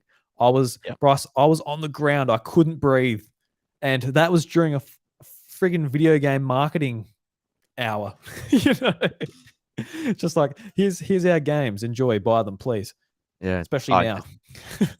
Yeah, you just couldn't help but smile with that kind of stuff, and yeah, I just you miss it now, don't you? Looking back at I miss the it extra so effort, much. and then people are still hyped for directs, obviously for the games, but I think back then it was also what else are they going to sort of throw at you? What sort of skits or funny bits are they going to sort of? It's just the unknown, do? wasn't it? It was just so unknown at the time, and yeah, it's just they probably ended up being like, "Oh, it just cost us too much money." Like, I won't go into it in detail, but 2015 they did the Muppets, which apparently they called the Nuppets or something, just because they're Nintendo Muppets. Yeah, yeah. They touched on They that. did the puppets, and then they did the actual, the other puppet ones. Yeah, and I thought that was great too. I didn't enjoy it Mm. quite as much as the Robot Chicken one, but just having Reggie doing push-ups on Nintendo 62, Nintendo 63, Yeah. Nintendo 64. Like, yeah, just like, dumb stuff like that. It's funny. It makes the presentation around these announcements is a lot of fun. And I think that's ultimately lost with the passing of Iwata.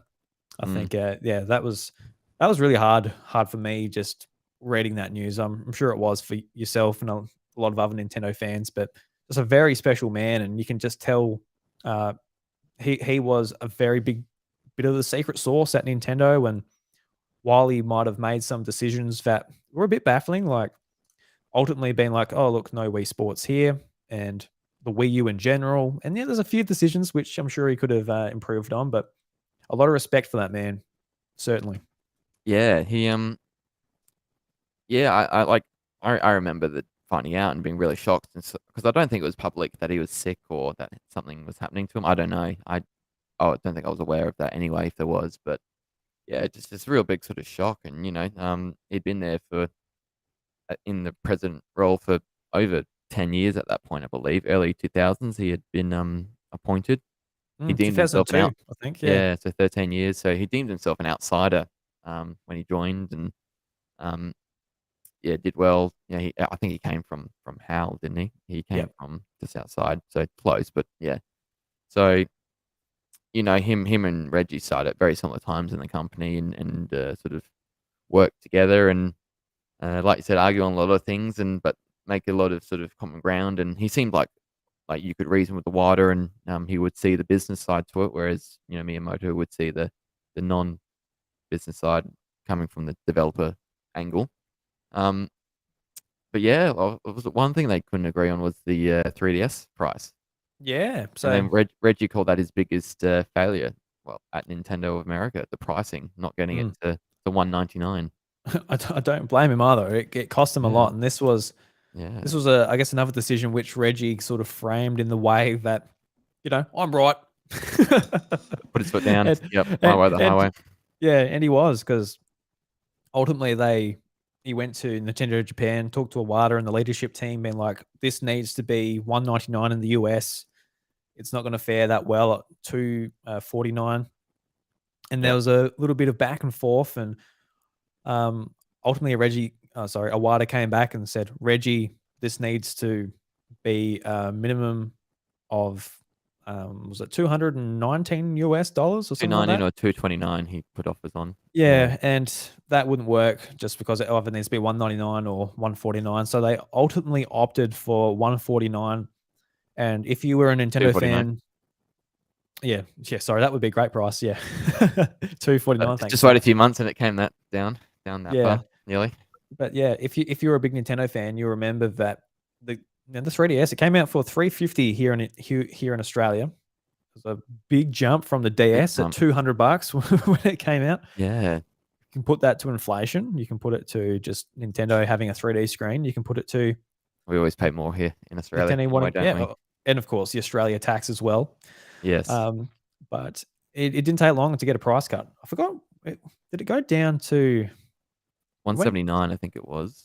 179 in the US, and it went down to 250 here in Australia. I think it went Yeah. down to that. So it went down $100 here, and um, almost $100 in the States. So maybe Mm, roughly the same.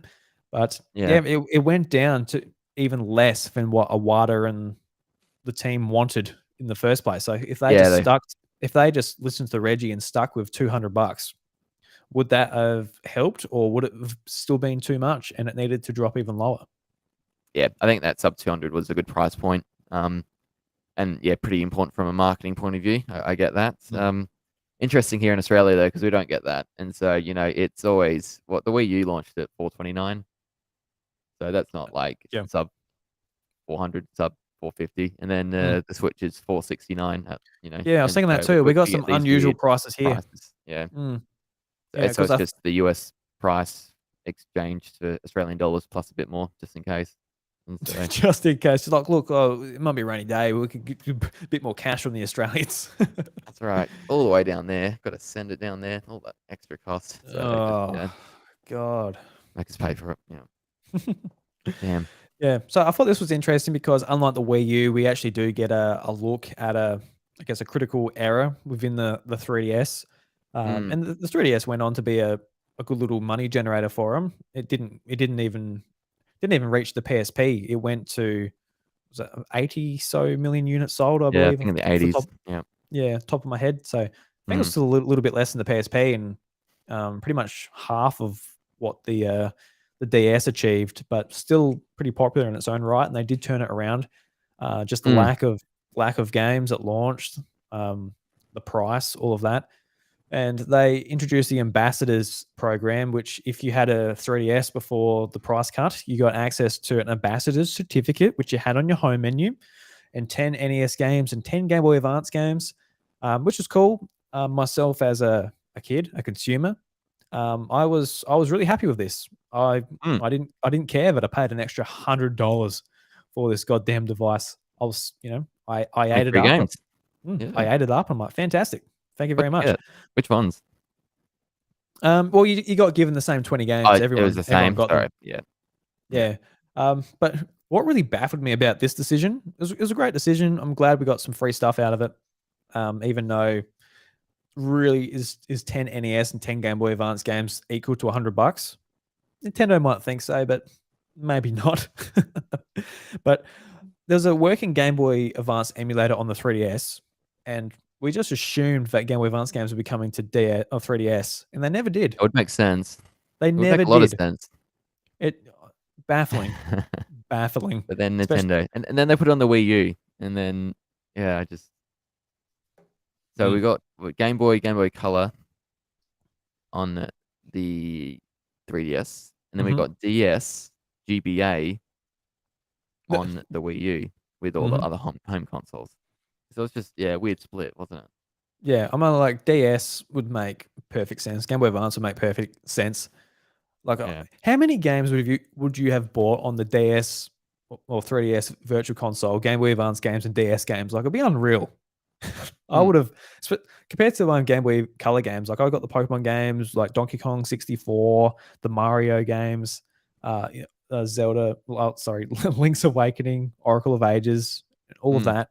But just Game Boy Advance, man, I would have gone nuts with it. I Yeah, would have gone I would absolutely have nuts with it. been Although I think I'm glad it came onto the Wii U because I think playing it on the bigger screen on the gamepad Mm. that's pretty fun. So DS games were really cool on the Wii U. I'll give them that. yeah, with But the playing touch like, screens, yeah, yeah, like playing Mario Kart DS, like one of my favorite Mario Kart games, blown up on the TV. I'm like, this kind of looks pretty awful because a DS game is blown up to blown up, 55 yeah, inches.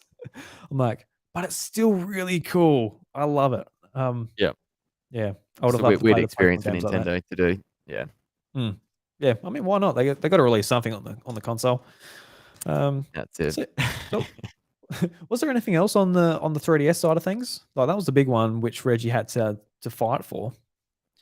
But I'm um, not. I don't think that's the main stuff. It's like you look back at the 3DS now, and it's got a great range of games, and I'm still collecting for it. Mm, Even though it's more expensive to do so now. mm. Oh, just the eShop's closing very soon as well, so get onto those games if you can't find a non-legal way to get them on the shop. So yeah, I just look back at it really fondly now. Just a great range of games. The virtual console's really good too. Um, oh, Miiverse and Street Pass, like really loved playing that back in the day. Having the DS Oh, and the 3DS in fantastic. Yeah. my bag, going to uni and coming home after my day and playing all the games and seeing who I've crossed paths with and Oh, you would have oh, had such a good yeah, experience really with that fun. because, Yeah, yeah, for me out in Whoop you Whoop, wouldn't have had it. Yeah, yeah, not so much, but going to like conventions and that, and yeah, it great was for convention. it was a genius feature. It really was because Mm. how many PlayStation Vitas did you see out and about? None.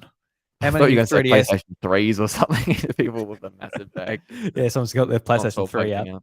Yeah, But just like for like the idea of like, all right, we need people. The best marketing is just to see people using it and yeah, 100%. get people bringing it out with them. To do that was genius. And I know people were saying like at the launch of Switch, being like, is there going to be like a Street Pass app where Switch is a bit big, Hmm. so and the battery life isn't that good, so is there going to be an app? Like, Nintendo doesn't care about you getting your phone out, advertising Apple's iPhone or the No, latest that's it. Samsung Galaxy. They want you to get your Switch out, and if the Mm. Switch is too big and has a too poor a battery, well, it's just not going to be a thing. The But Miiverse is dead. People get over it. We're never getting that back again. why does Metroid crawl? God, I miss Miiverse. Uh, Just like these a- kids being like, why, why is it like this?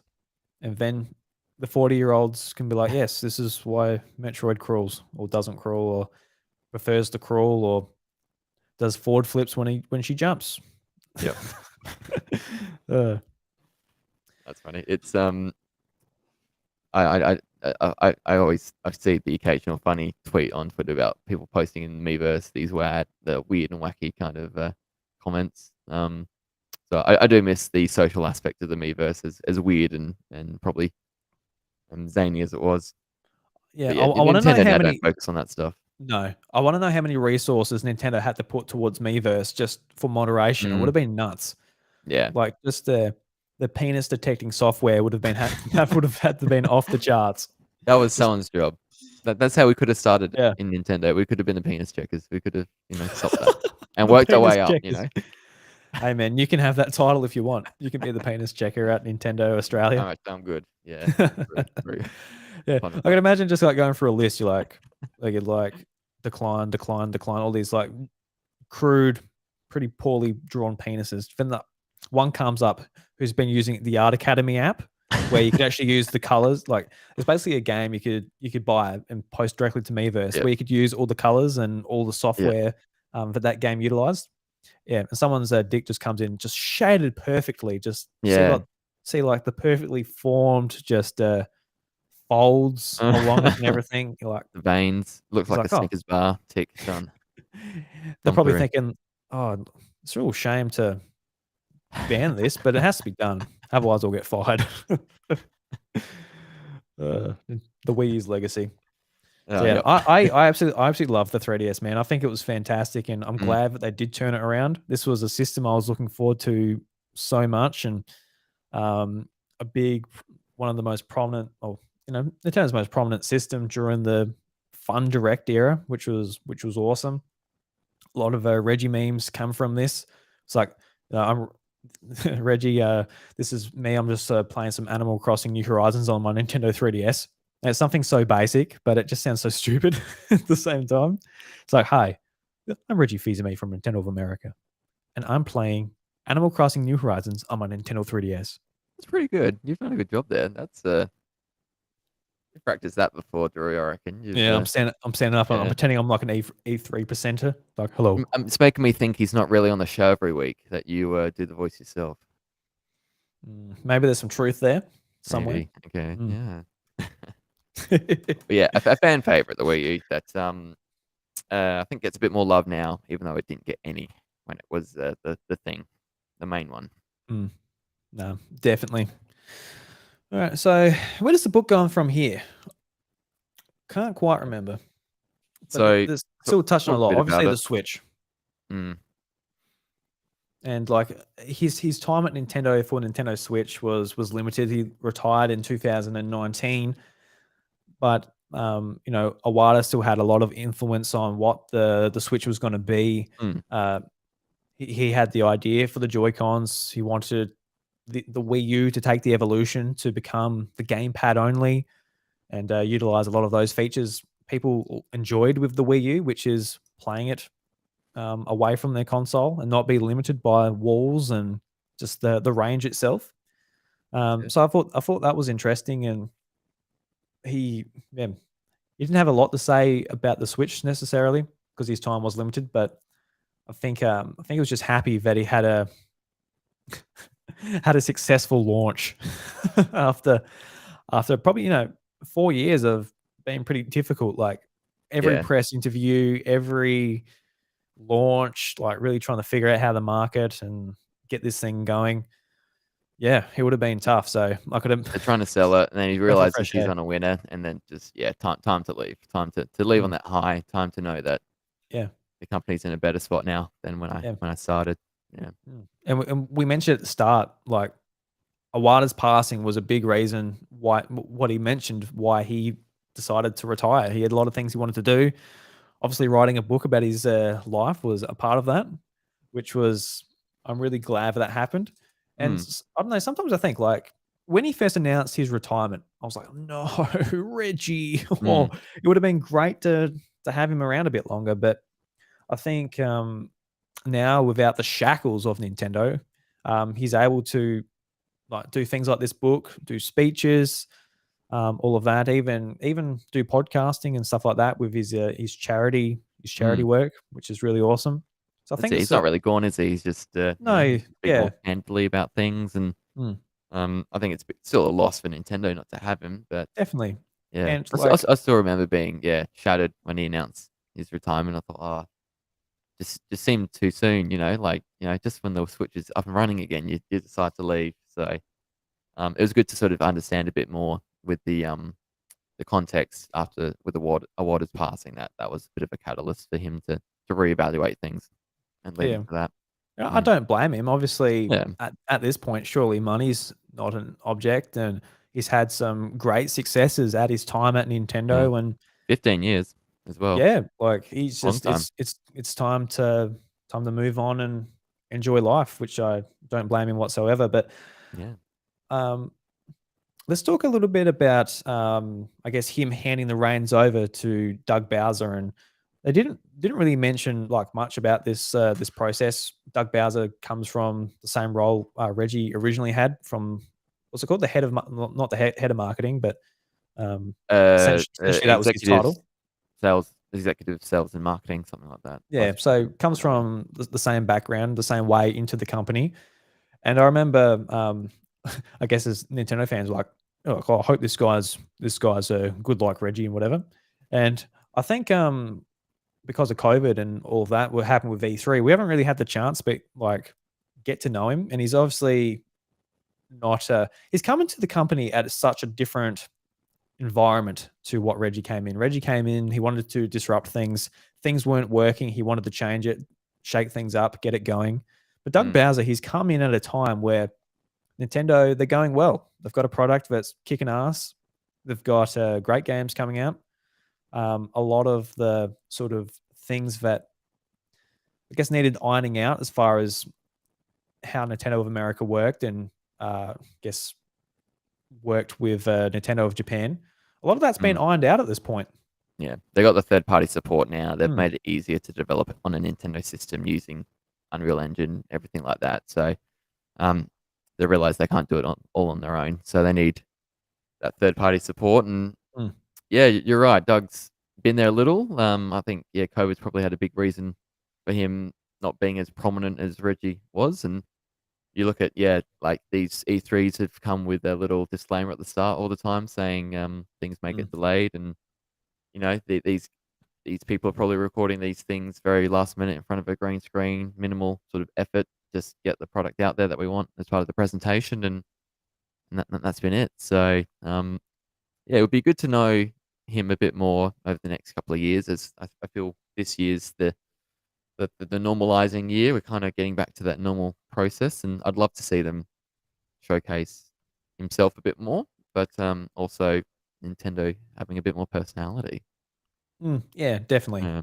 And yeah, like I said, it's just a completely different sort of environment for him to enter in compared to Reggie. Mm. So he- Yeah. he'll never, like, I'll probably say he'll never have that drive Reggie had to really just step it up and make sure they don't lose out to their competitors. Yeah. Um, and Reggie makes a good point that it's like just because Doug's taken his position just doesn't mean that he's going to do it the same way that Reggie did it. And no, so Doug's going to yeah, have his own path, his own journey with the Nintendo of definitely. America, charging and leading them. And so, um, from what I've seen, he seems like a very funny, charismatic kind of guy. Maybe a bit more reserved, but uh, you know, having it's been a bit of a protege under Reggie for a few years beforehand. I feel so. Mm, Um, yeah. yeah, well qualified to lead where they are now, and it's been fun that these last 3 years. I can't see any massive fundamental things that they haven't done well, and um, a few other sort of Nintendo being Nintendo things, but the Mhm. balance sheet things he gets accounted for are doing pretty well. Yeah, Nintendo is definitely still Nintendo. I guess just over the last week, there's been some sort of labor issues involving Nintendo of Yes. America, and during sort of Reggie's press tour, going around talking about the book, IGN and a couple of outlets have asked him like, "What do you think about the news that it's come out?" And even some of the issues stretch back to when Reggie was still working at Nintendo, even back to think like 2011 or even 2015. So obviously Reggie was there at the time, but not to talk on it too much on this, I guess, book club episode, but hopefully that does get resolved. Mm. It's not something that's not fixable. it's definitely something people just need to get together and talk and work things out to make the environment and all that better. Because at the end of the day, we will find out if Nintendo are providing a bad working environment because it will reflect in their products. So even if you don't care about people, um, I guess you might care about the games or what you're spending your money on. Yeah, it's he says it's not the Nintendo he knew. Hearing all this Mm. stuff, and he's on a book tour at the moment, so he's got to promote the book, and he's promoting himself at the same time, and so Yeah, um, it's a little bit it, unfortunate for him, really. yeah, Like you can imagine if you were getting around promoting your podcast, NintenVania, and then someone brings up, "Hey, look, there's a lot of stuff going on in the podcast industry. How do you feel being a podcast?" I'm like, "Oh, I don't know, man. yeah, like It's no good. Like you it don't want sucks." to buy But this or what? yeah, it's like you fucking $20, Amazon, Kindle. Please, I need it. For the love of God, I Yeah, gotta feed my kids. that's Buy right, my that's book. right. But yeah, so there's been a few other like because he's been doing the tour, and so these other outlets have asked him these things, and we're finding out some other stuff outside of the book, like he hated Donkey Konga, you know, with a passion. Thought it was a bad thing for the series. And then I always forget this, but there was 3 Donkey Kongas. Like there was that third one on the GameCube that never came to the West, and Mm. Yeah, it's um, like thinking back to it, like buying a Wii Fit board, fair enough. That I think that game sort of made sense. But mm, buying a whole peripheral that gets stuck in your cupboard for Donkey Konga, yeah, don't know about that, guys. That was too much of a stretch. yeah. I still see them in the I never wild had every it. now and then. Yeah, Yeah, I remember the Mario dance mat as well. I remember seeing yeah, that in Target. Like I didn't have a GameCube at the time. I just remember looking at mm, it being like, cool. Like I'd love to play that now, to be honest. yeah.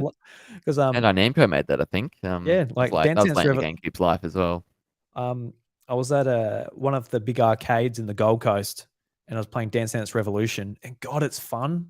It wouldn't be as good in your lounge room with like a crappy little mat, but on Mm, like the proper arcade yeah, setup, it's amazing. I was playing it for hours, and I was just getting sweaty. So I'll be all about a Mario one. yeah.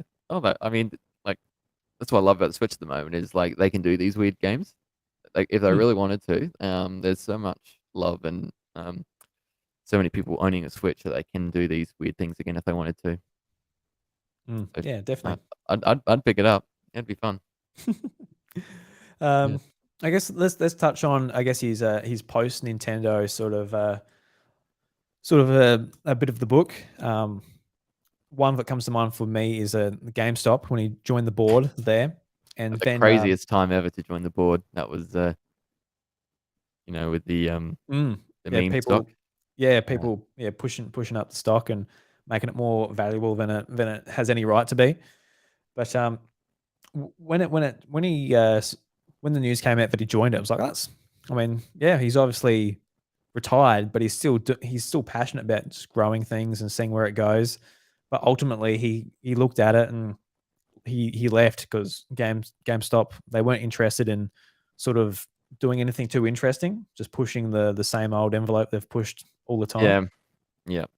Um, yeah. So he seemed pretty frustrated by that because he's every place he'd been to was all about it was fast paced, it was disrupting. He was trying different things and learning from it. And then you go to GameStop and brick and mortar store, um, selling video games and accessories and other merchandise. And bricks and mortar stores are struggling at the moment. You can buy these things online at a cheaper price. People like the convenience of it all, and just didn't seem to be any sort of real passion or want to sort of change things and future proof the company. So he seemed pretty frustrated by that, and I can imagine that would be the case.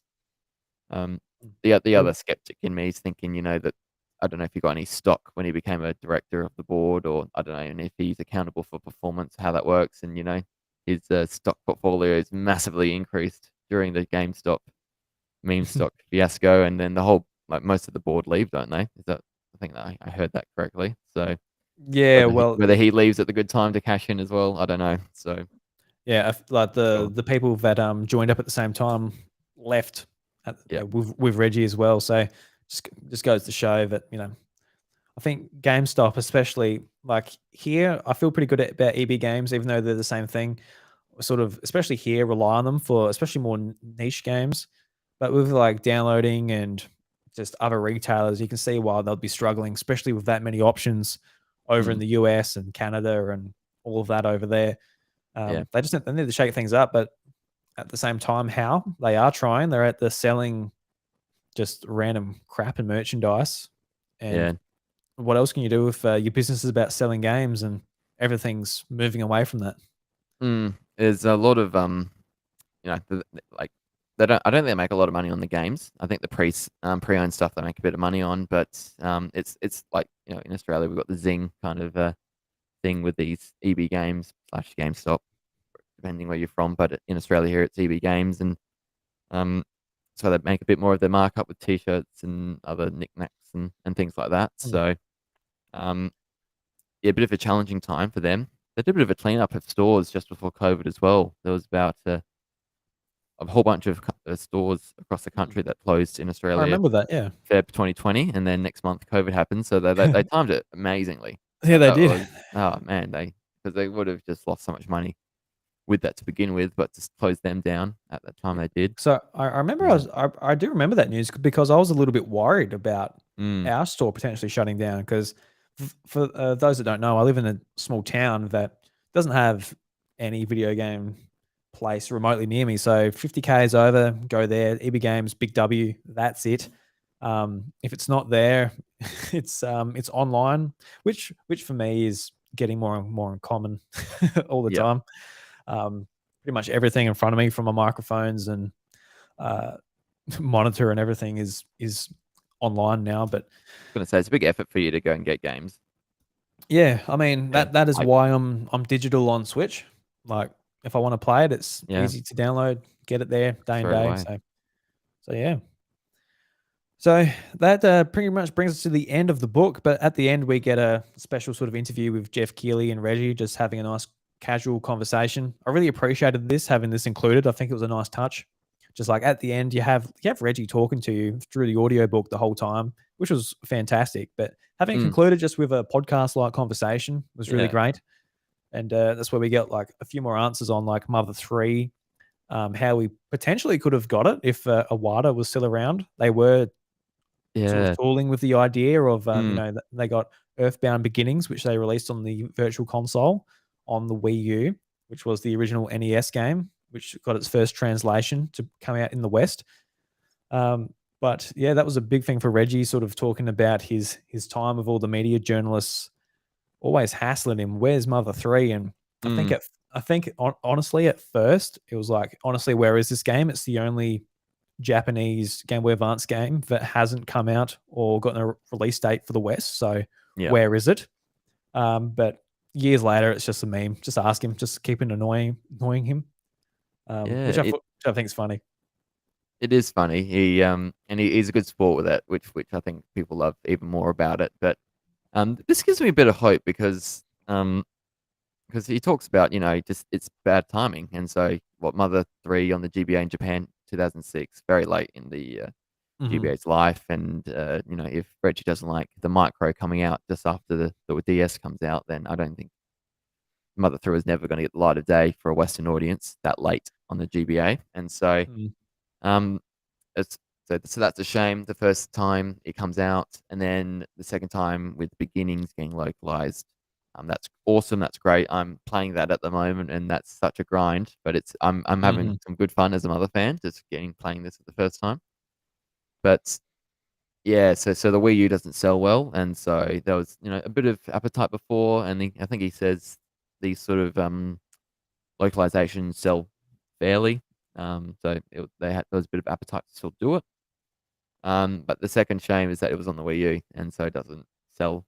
I don't think it sold enough, or probably wasn't worth the effort. But wasn't in this bonus interview, but also as part of his book tour. And I think with IGN, they asked him again about this and whether it was the sort of themes and there's a certain group of people that are sort of might not be appropriate the way they portrayed these group of characters and how they would do it these days. And he didn't.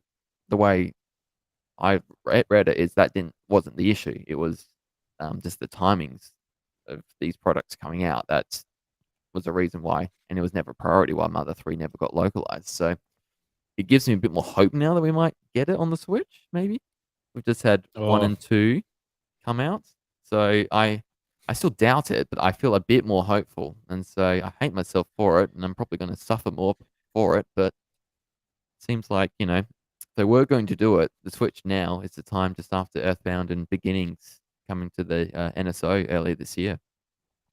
I think the part of me that's hopeful is like it'll be a great way to be like, all right, over the last few years, Nintendo's been disconnected with fans. They still had Nintendo Directs, but it's been a bit of a hit and miss. They've been doing like Mario 3D All Stars Collection, not paying that much respect to the most important IP, Bare and basic. Bare having it yeah. as like a timed release, which has not been that good, and pulling away a lot of personalities. And you can see why, because it only takes one sort of slip from an employee, then Nintendo is put under the bus. Kind of like what happened with that like with Subway, for example. Maybe not to that extreme, but something like that. So it is very much just about the product. But I think what I would love to see from Nintendo this year is just put some more people out, even if it's only E3. The other directs are just buy just the product, but E3, get people out, people from the treehouse, get Doug Bowser out there, Mm. maybe doing some discussions with the big boys, IGN, etc. Put the personalities out there. Say, hey, look, we got a brand new Mario game coming out. Whoop-de-doo, that's awesome, cool. But we are listening to the fans. Mother 3, we know you've been we know you've been asking for this. And Reggie Fils-Aime, he sucks. He's a bastard. He never gave it to you. I am Doug Bowser. I am your Lord and Savior now. Here is Mother 3. How good would that be? Like just How good really would that play be? into it. It'll be fun if you played into be like, hey, look, Reggie, he never Nintendo gave it to can you. what Reggie don't, just Yeah. yeah, Doug does what Reggie don't. Like yeah, just yeah, just really just have some fun with it. For the love of God. yeah. I want that from everyone. Nintendo especially, but I want PlayStation to do it as well. They're so boring now. It's so boring to pay attention to these directs. And I know that like you just look at Xbox, God, my God. Do you remember Xbox 360 E3 presentations even, I don't know, Oh, 7 I years remember ago? the Kinect ones. Oh, like before Phil Spencer? But Phil Spencer, they're doing what Nintendo don't now. It's like, you Mm, know, you look at Phil Spencer, he's the head of Xbox. You got like the leads on every single team under Microsoft. You got like the ID at Xbox team. You got the backwards compatibility team. Like mm, they've all got like their spokesperson. And even like, yeah, it's just it makes it a lot more fun. And I yeah, know at the end of the day, it's just they're just selling us products. And I say that all the time. I know I'm like a broken record when I say that. I just keep that in mind. They're not our friends, but it makes it a lot more yeah. fun to pay attention to. It's E3, electronic expo, but also entertainment, and so I think you're pretty big on the entertainment there, Drew. They need Give to us step it entertain up. me, boys. Come on. Return me. We're up at 2 a.m. in the morning. We want That's to make right. sure it's worth our time. Yeah, and it does sort of it influences me a little bit to go and buy your box, even though I've got all the boxes now, so you don't have to influence me too much. But it is what it is. What are we talking about? Game consoles? Oh, Or... sorry, yeah, gaming consoles. Yeah, I've got all the boxes. Okay. Yeah, Yep, yep. I'm with you. you're thinking about another box, eh? You sick That's all right. bastard. And Panda Express. I need a bit of orange chicken, I reckon, by now. Yeah, some orange chicken would be good. Be tasty. I wonder if they still got it. Yeah, I don't know. Is Panda Express see one. in Australia? Not that I know of. I don't think there's one in Adelaide. Well, not much is in Adelaide or South Australia. We can talk in your small town, mate. Yeah, no, there's nothing here. Down the road. There used to be a Red Rooster, but it went about 10 years ago. So that was the most excitement we got. I remember when that came because there was one in the other town that I was closer to, and that was very exciting because that was the first time fast food came to the area. And now there's Macca's and other things in the other town, but yeah, Macca's, very Hungry exciting. Jack's, yeah, Yeah, it's all going. yeah. So I guess that brings us towards the end. Anything else we'd like to point out about the book or any of the stories? I really like the bonus interview, and then I sort of realized how close Jeff and Reggie were, and so they're talking about all the cool things they were doing with the Of course, yes. demos, and then I Yeah, loved how all of the interviews competitive. they had, yeah, at Yeah, I love E3 how and competitive Reggie was, and he would practice. Like he lost to Jeff one time at Wii Sports, I think, and every single media event after that, Reggie would practice the games and know how to nerf it, and so he never lost another one since. mm, And so it just talks about who Reggie is as a person. He's a winner. Goes out and conquers and wants to be the best. And so um, yeah, so I think Jeff was sort of complaining that he could never win after that point in time. So um, it was great. They you could tell they were very close, and they had spent a lot of time with each other over the past 15 years or so, or more now, 17, mm, 17, no, 18. no, definitely. So I think just from I honestly didn't expect this episode to go this long, but I think it just goes to show just how much like awesome stories there are in this book. Definitely go give it Mm, a read, give it a listen, go and support it. It's as a Nintendo fan, as a video game fanatic, as someone who's interested in the industry, this is a must get, guys. This is mm. an insight into a side of the industry that we don't often get. So absolutely fantastic. And the audiobook, I listen to it because it is a good way to, you know, get through the book while you got a screaming child, while you're going on walks and stuff. So it was good, but it was also just nice to hear Reggie's voice, hear it from his Yeah, mouth, which there's some authors where I'm like, I'll just read your book, thanks. Your voice isn't great. I'll stay away from it. But Reggie doesn't fit into that category. Got a nice voice there. it was great. It was very soothing. He spoke at a good pace. And yeah, you definitely would recommend anyone, not just Nintendo fans, but um, those wanting to get more motivated with a work life or just in general. He has some really funny examples and real life stories to go through. So definitely pick it up. I'll probably be picking up the book as well.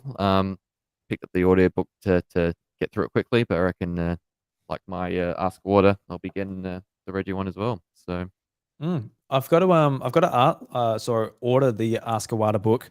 mm. Because I don't know. This is what happened. I pre-ordered it on Amazon, and I didn't realize Amazon didn't take your money straight away. They actually just wait Oh, until it's in, then they take your money, then ship it. okay. Yep, And yep. I wasn't aware, and I didn't have money in the account and etc. So I never actually Damn. got it, but I was so keen to read it. So after reading this, I'm definitely keen to just read more. Well, I've been wanting to read more books anyway, but I'm definitely going to be reading more of these video game based books. Next one's going to be Ask Awada. I've had this book in my backlog for ages. The Console Wars, which is the story between Gonna say Sega that and was the and one. Yeah. Nintendo. So Yep. definitely keen to check that one out. But That's next on my list. Yep. yeah, well, I'll tell you what. If you want, we can do some more video game book clubs. That'll be fun. I reckon. How do you Yeah, how do you feel about that? I'm down for that. Yeah, Mm. 100%. So Watch out, Oprah. Here we come. watch out, Oprah. Yeah, look out. And there's nothing for you because I'm not rich like Oprah. And And there's you don't nothing get a for you car. because And you don't get Mother 3. and you don't get Mother 3. And you don't get Mother 3. But I do because I've got the fan translation on my 3DS. That's right. That's So right. it is what it is. There are Yeah. ways. So should we do Ask Awada next? Love to talk about Ask Water. Ask Water's great. All Yeah. right, let's do that one. I'll have to do that when I A get short one through it. as well, so it's not too thick. Yeah, nice. Yeah. Short stories. It's yeah. Because it was at EB Games actually, but I was in Darwin Mm, at the time. I'm like, oh, I don't want to get wrecked in my luggage and stuff, so I didn't pick it up there. And yeah. it's never at a book. Like it's not at my library and that either. So a bit Mm. disappointing. But it That's is where I what it picked is. it up. EB. So yeah, Mm. about $30. Yeah. So, All right. yeah. Well, down the future, we'll do another encore about Ask Awada. So Yeah. definitely looking forward to that one. And Josh, it brings us to the end of the show. NintenVania, tell us all about your podcast, the other South Australian Nintendo podcast, where everyone can go and check you out, support you, and all that fun stuff. Yeah. Well, thank you, Drew, for having me on the House of Mario encore. Yeah. So I'm pretty new to all this. NintenVania is my podcast. Like Drew's, it's all things Nintendo. I'm just having a lot of fun talking about the new releases. I'm buying these games anyway. I talk to my friends about this anyway, and so I thought I'm gonna make a podcast about it and meet some new people. So I've had a fun time getting to know a few people in SA, especially South Australia and Adelaide, and um, please check me out if you want to hear more. Yeah, episode every fortnight. So NintenVania in the corner there, on all good social media and podcast platforms. Definitely not the bad ones. So, guys, I'll definitely recommend go and check everything out. NintenVania. You can find him at NintenVania on Twitter and all the wonderful podcast services. But I reckon Apple Podcasts and Spotify. That's your best bet. Definitely. And I'm really hoping you guys do go and support him. That there's another South Australian Nintendo podcaster. It really excited me when you first reached out to us, and I just want to support you in everything you do, man. I hope it all goes well for you. Thank you. It's a lot of fun doing Yeah. this. So anyone else who can get the same sort of satisfaction and enjoyment out of it, I want that so much for everyone. And listen, the world needs more South Australian Nintendo podcasts in their veins anyway. Do you need 100%. another American Nintendo podcast? No, That's up in the air. But do you need another Australian one? that's right. You need South Australian ones that people think sound American, but it's actually Australian because our accents are slightly different. So more of that. Let's confuse more people. Do you reckon we sound American? I don't know. I don't think so. When American or English, when I've traveled, people get a bit confused by how I speak. When I listen, because I obviously listen to a lot of American podcasts. But when I listen back to our podcast, Yeah. I'm like, we're Australian. Different. Bloody hell. Oh yeah, that's right. Yes. So yeah, go and check out a bit, Nintendo. thank you. Yeah, and Drew, you've been a massive inspiration for me. So thank you again for having me on. Great pleasure. No worries at all. This won't be the last time. And I was on NintendoVania a couple of episodes ago, a month ago. Was it that long ago?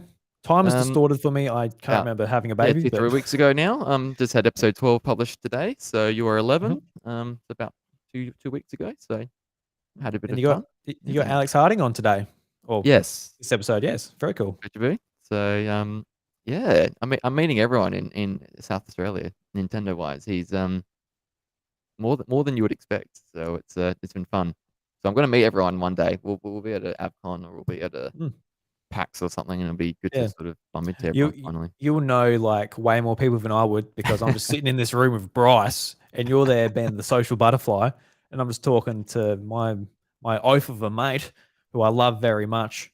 And you got a Bryce though, so I wouldn't give that up. So hang on. No, I wouldn't give up a Bryce for the world, man. Yeah. He's a very special man. I love him very much.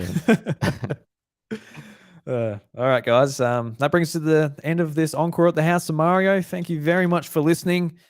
But unfortunately, the time has come. The doors, they're closed. We'll catch you later. Bye.